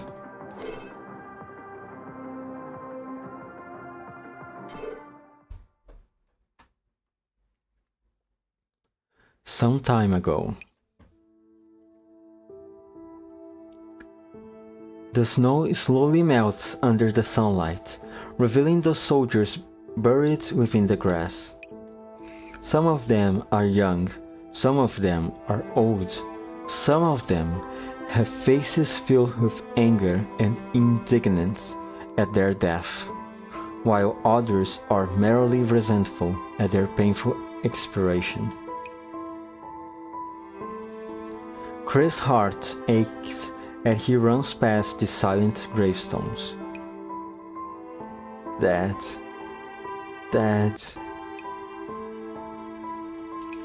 Tears fill Chris' eyes. After circling around mounds of debris and evading pursuits, he finally finds himself in front of the hairdressers. Dad! Lieutenant Iska's face is unrecognizable, but the medals adorning his face still shine defiantly. Chris carefully removes the medal, then throws himself into the blackened half-torso, unable to hold back his sorrow. Jesus, oh my god. Suddenly, a pair of strong hands grab him. Got your ass, you damn brat. Shut the hell up and get him back to the base. My balls are freezing off. Why do you even have to capture this brat anyway? We should just give him 2 in the back of the head and be done with it. Hell if you know what the brass is thinking. Anyway, we don't have to like it, we just have to do it. Let go of me. Chris kicks and punches the soldier holding him as he tries to struggle free and escape, even biting his captor and clawing at him. Damn, this little shit gone insane. Settle the hell down, you little brat.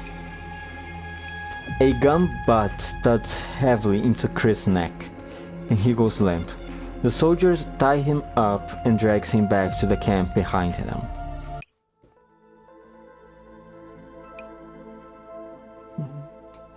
Tony's face appears on the screen. He looks worried. Commander, something happened. I'm talking to you from the enemy base right now. Centauressi and I exchange looks. I have a bad feeling about this. The enemy base, Tony, what happened? Chris was captured by the enemy. According to the patrolling soldiers watching Lieutenant Iska's body picked him up. He's in an interrogation room right now. I found a place without camera coverage and then I contacted you. What should I do next, Commander? Same, Centauressi, same. I know how you feel. Commander, we need to decide quickly. If we rescue him now, it might affect the upcoming infiltration operation. But Chris is in danger and... Centauressi is clearly torn between emotion and duty. Much as she wants to carry out her responsibilities as a soldier, she doesn't want to see that person who reminds her so much of Vane vanishing before her eyes again. If the rescue will affect any subsequent infiltration missions, then we will just begin the infiltration now and work the rescue into the plan. I've memorized the plan and route. We can move up and the start time with no problems. Relax. I will take responsibility if HQ complains. Prepare for infiltration and rescue, Centauressi. I don't intend to let the lieutenant down. You think so too, right? A gleam appears in the girl's eyes. Yes, Commander. I will get ready right now. What about me, Commander? Tony seems uneasy on the other side of the screen. I know about the kindness in the depths of his heart, but the danger before us is not something that a civilian doll like him can handle. Commander? Tony, I would like you to act as you please going forward. But what does that mean, Commander? I don't understand. Right now, you are not one of my men. You are just an innocent civilian doll who got caught up in the fighting. As such, I have no rights and no desire to order you to do anything dangerous. Therefore, I leave the decision to you, Tony. No matter what you choose, it will not change my opinion of you. The pink-haired doll on the other side of the connection stares hard at me as he lapses into thought. And then he breaks into his trademark smile. I hope your thing got space for a hairdresser on it. We'll save you a slot. Now, that is welcome news. See you later, Commander. Tony smiles and shuts off his communicator, silently rejoicing that the commander did not see his trembling hands. I need to delay them and keep them from torturing Chris. I also need to buy the commander in CENTAURESS'S as much time as possible. Wait for me, Chris. Tony grabs his bag like a soldier holding his weapon and marches off to his own battlefield. In the enemy barracks.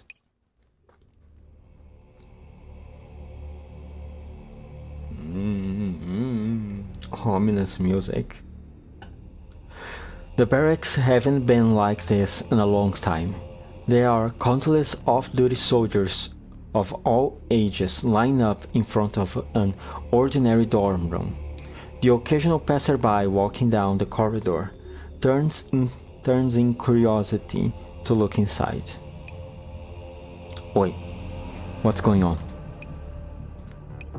Log Branch managed to get a barber for us, so we can get haircuts. If you want one, get in line. The hairdresser with the brightly colored hair amidst the crowd is now trimming the hair of an old soldier. Log Branch finally cleaned up their act. I haven't had my hair cut in 2 months. It gets in my eyes whenever I'm in the battlefield.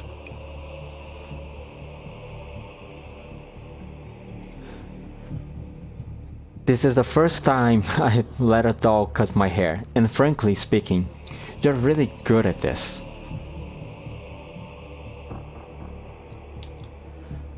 A contented smile spreads over the face of the veteran as the clippers run over his head. Sorry. His hair, that is so long that it had to be tied up, falls down the hairdresser's cape, lock by lock. You flatter me. It's only natural that we treat frontliners the best. After all, you're the ones in the thick of it on the battlefield. Well, you wouldn't think in that way. We've been the defenders in the city down to the point where they are powerless to resist. That's eased the pressure on us. Our lives are mainly patrols or chasing down fleeing defenders. I think I saw someone bringing a boy back to the camp. Was he one of the defenders too? Yeah, right. His dad was a lieutenant on the other side. Dumb punks probably locked up in a questioning room until the interrogator can get to him. There. He's in there. Tony looks where the veteran's pointing. There's a shack radiating a menacing aura in the corner of the camp that sends shivers down Tony's spine. Seriously, that interrogator's an old pervert. He gets drunk and then tortures people in horrible ways. So he hits the bottle hard, huh? You have no idea. He's a regular old boozer. He doesn't even put the bottle down during interrogations. You have no idea how many problems that's caused. Worse still, he keeps eyeing our stuff. Looks like that bottle we just found and hid in the kitchen won't last until spring. I see. A plan appears in Tony's heart. Upon realizing this, his hands move quicker. Once he finishes, he makes an excuse to sneak into the kitchen. In the interrogation room. Wreathed in alcoholic fumes, the interrogator holds a bottle in his hand and eyes the shackled boy.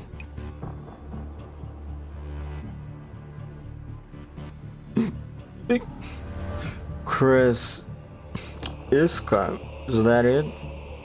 Your mother died 3 years ago from a severe illness, so you've been following your dad around.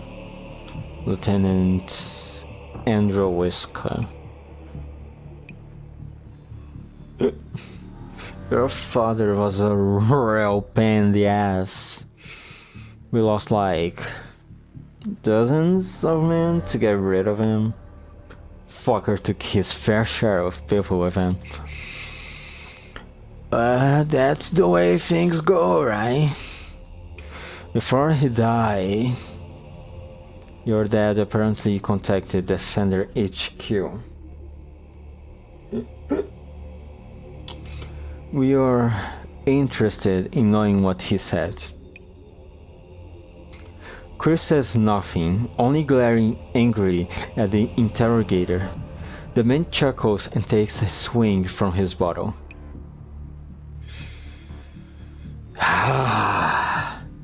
The last guy who eyeballed me like that got them goggled out and thrown into the snow. He smashes the bottle he's holding and reaches for a fragment as Chris watches in horror. His screams are great. I hope yours don't disappoint me.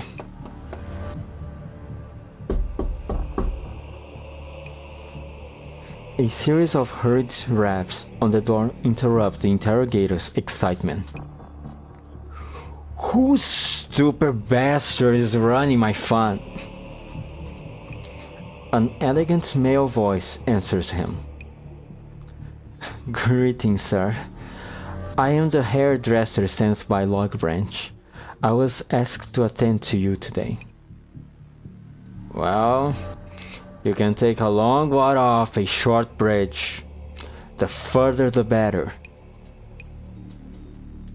The interrogator grips his teeth in frustration and turns around preparing to teach the person outside the lesson.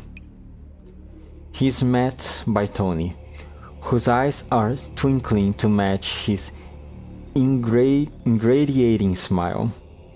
He has a huge pile of hair-cutting tools outside and a bottle of champagne in his hands. Oh, and did I forget to mention that Log Rent sent me over with a bottle of champagne as a reward for all your hard work?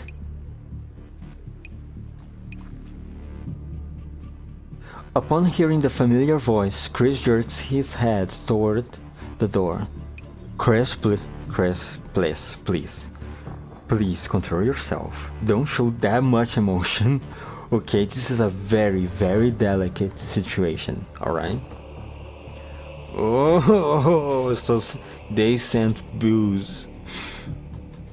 The mention of alcohol causes the vicious look to fade from the man's face, and his initially suspicious gaze is now one of desire.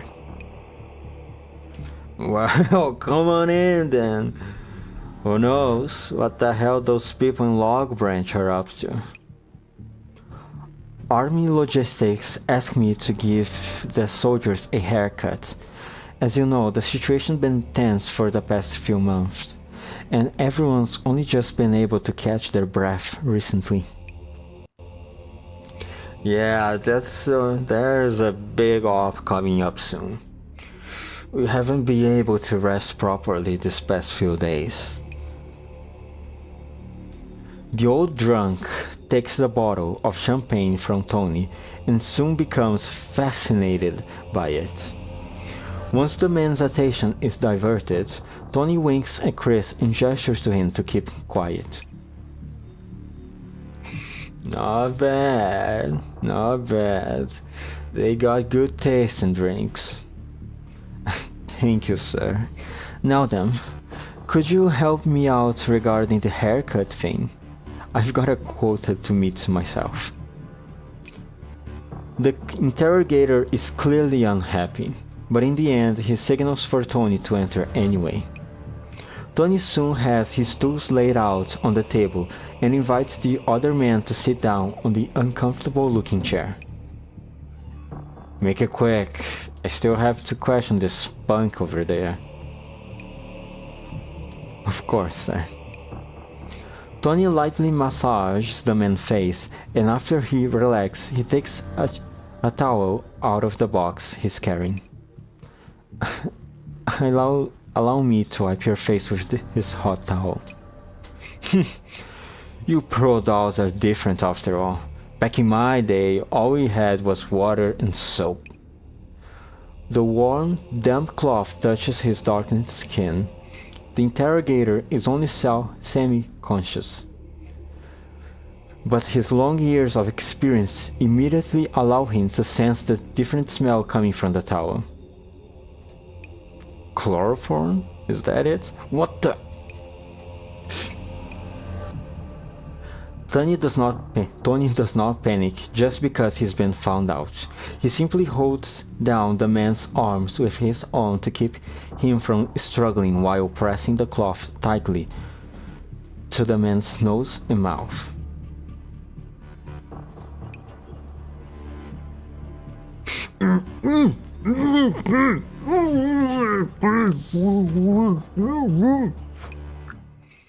The man's legs stretch in the air, then, a moment later, they go completely still.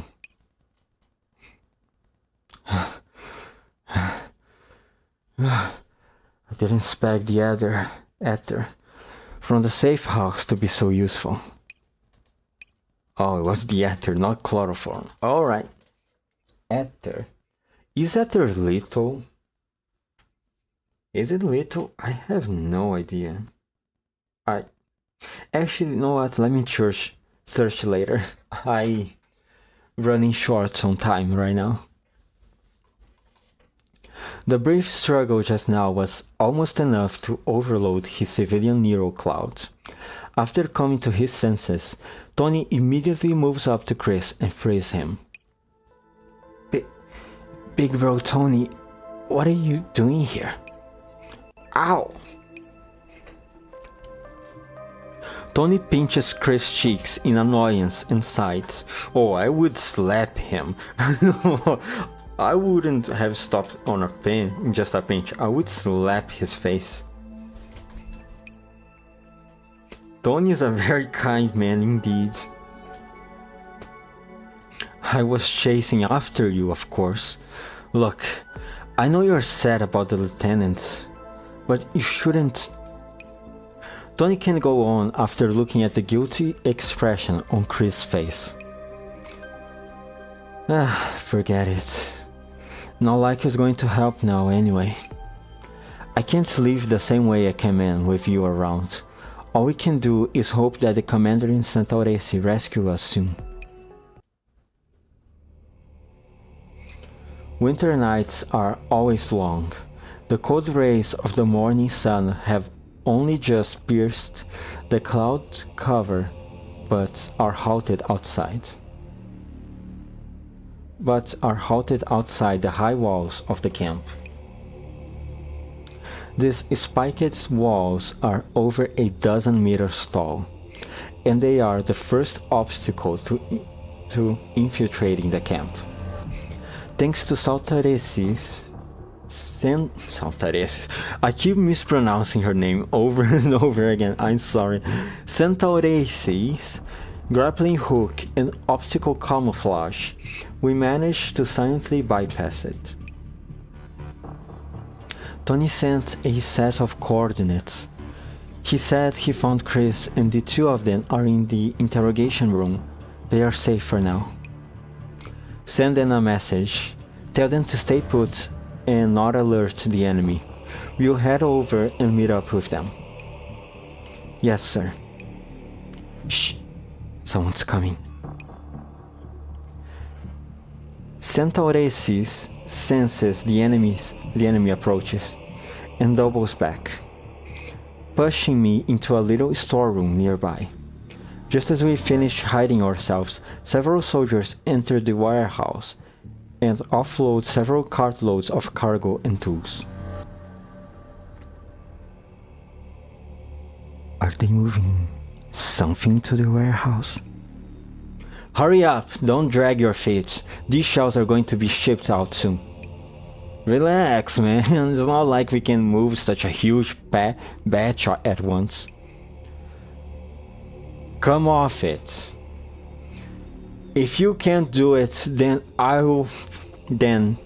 Oh my god. Come off it. If you can't do it, they'll find someone who can. We wouldn't even have to use a clumsy reprobate like you if it wasn't because we can't drive the transport trucks into the armory. Chill out, man. I'm moving it, aren't I? Why do they have to expedite this operation? It's such a pain. The soldiers' grumbling gets my attention. After they leave, I stick my head out and check on the nature of the weapons they are moving. Commander? What just happened? Why do you have that look on your face? Because the worst has come to pass. I smile bitterly as I organize my thoughts and explain the situation. Looks like they are planning to level the city. Jesus. Okay. I think I went here. I have an appointment at a dentist after this. So... And I'm just half an hour away from the set appointment. So I'm not feeling very confident in risking one more chapter. Because of that, I have to stay here. And this mission here. Hopefully I can finish this tomorrow. Sadly, I don't think I will be able to stream this one. So... maybe I'll try to read this on my off time. If I can finish it. Hopefully I will. Okay, anyway, time to stop stalling. 5, 4, 3, 2, 1...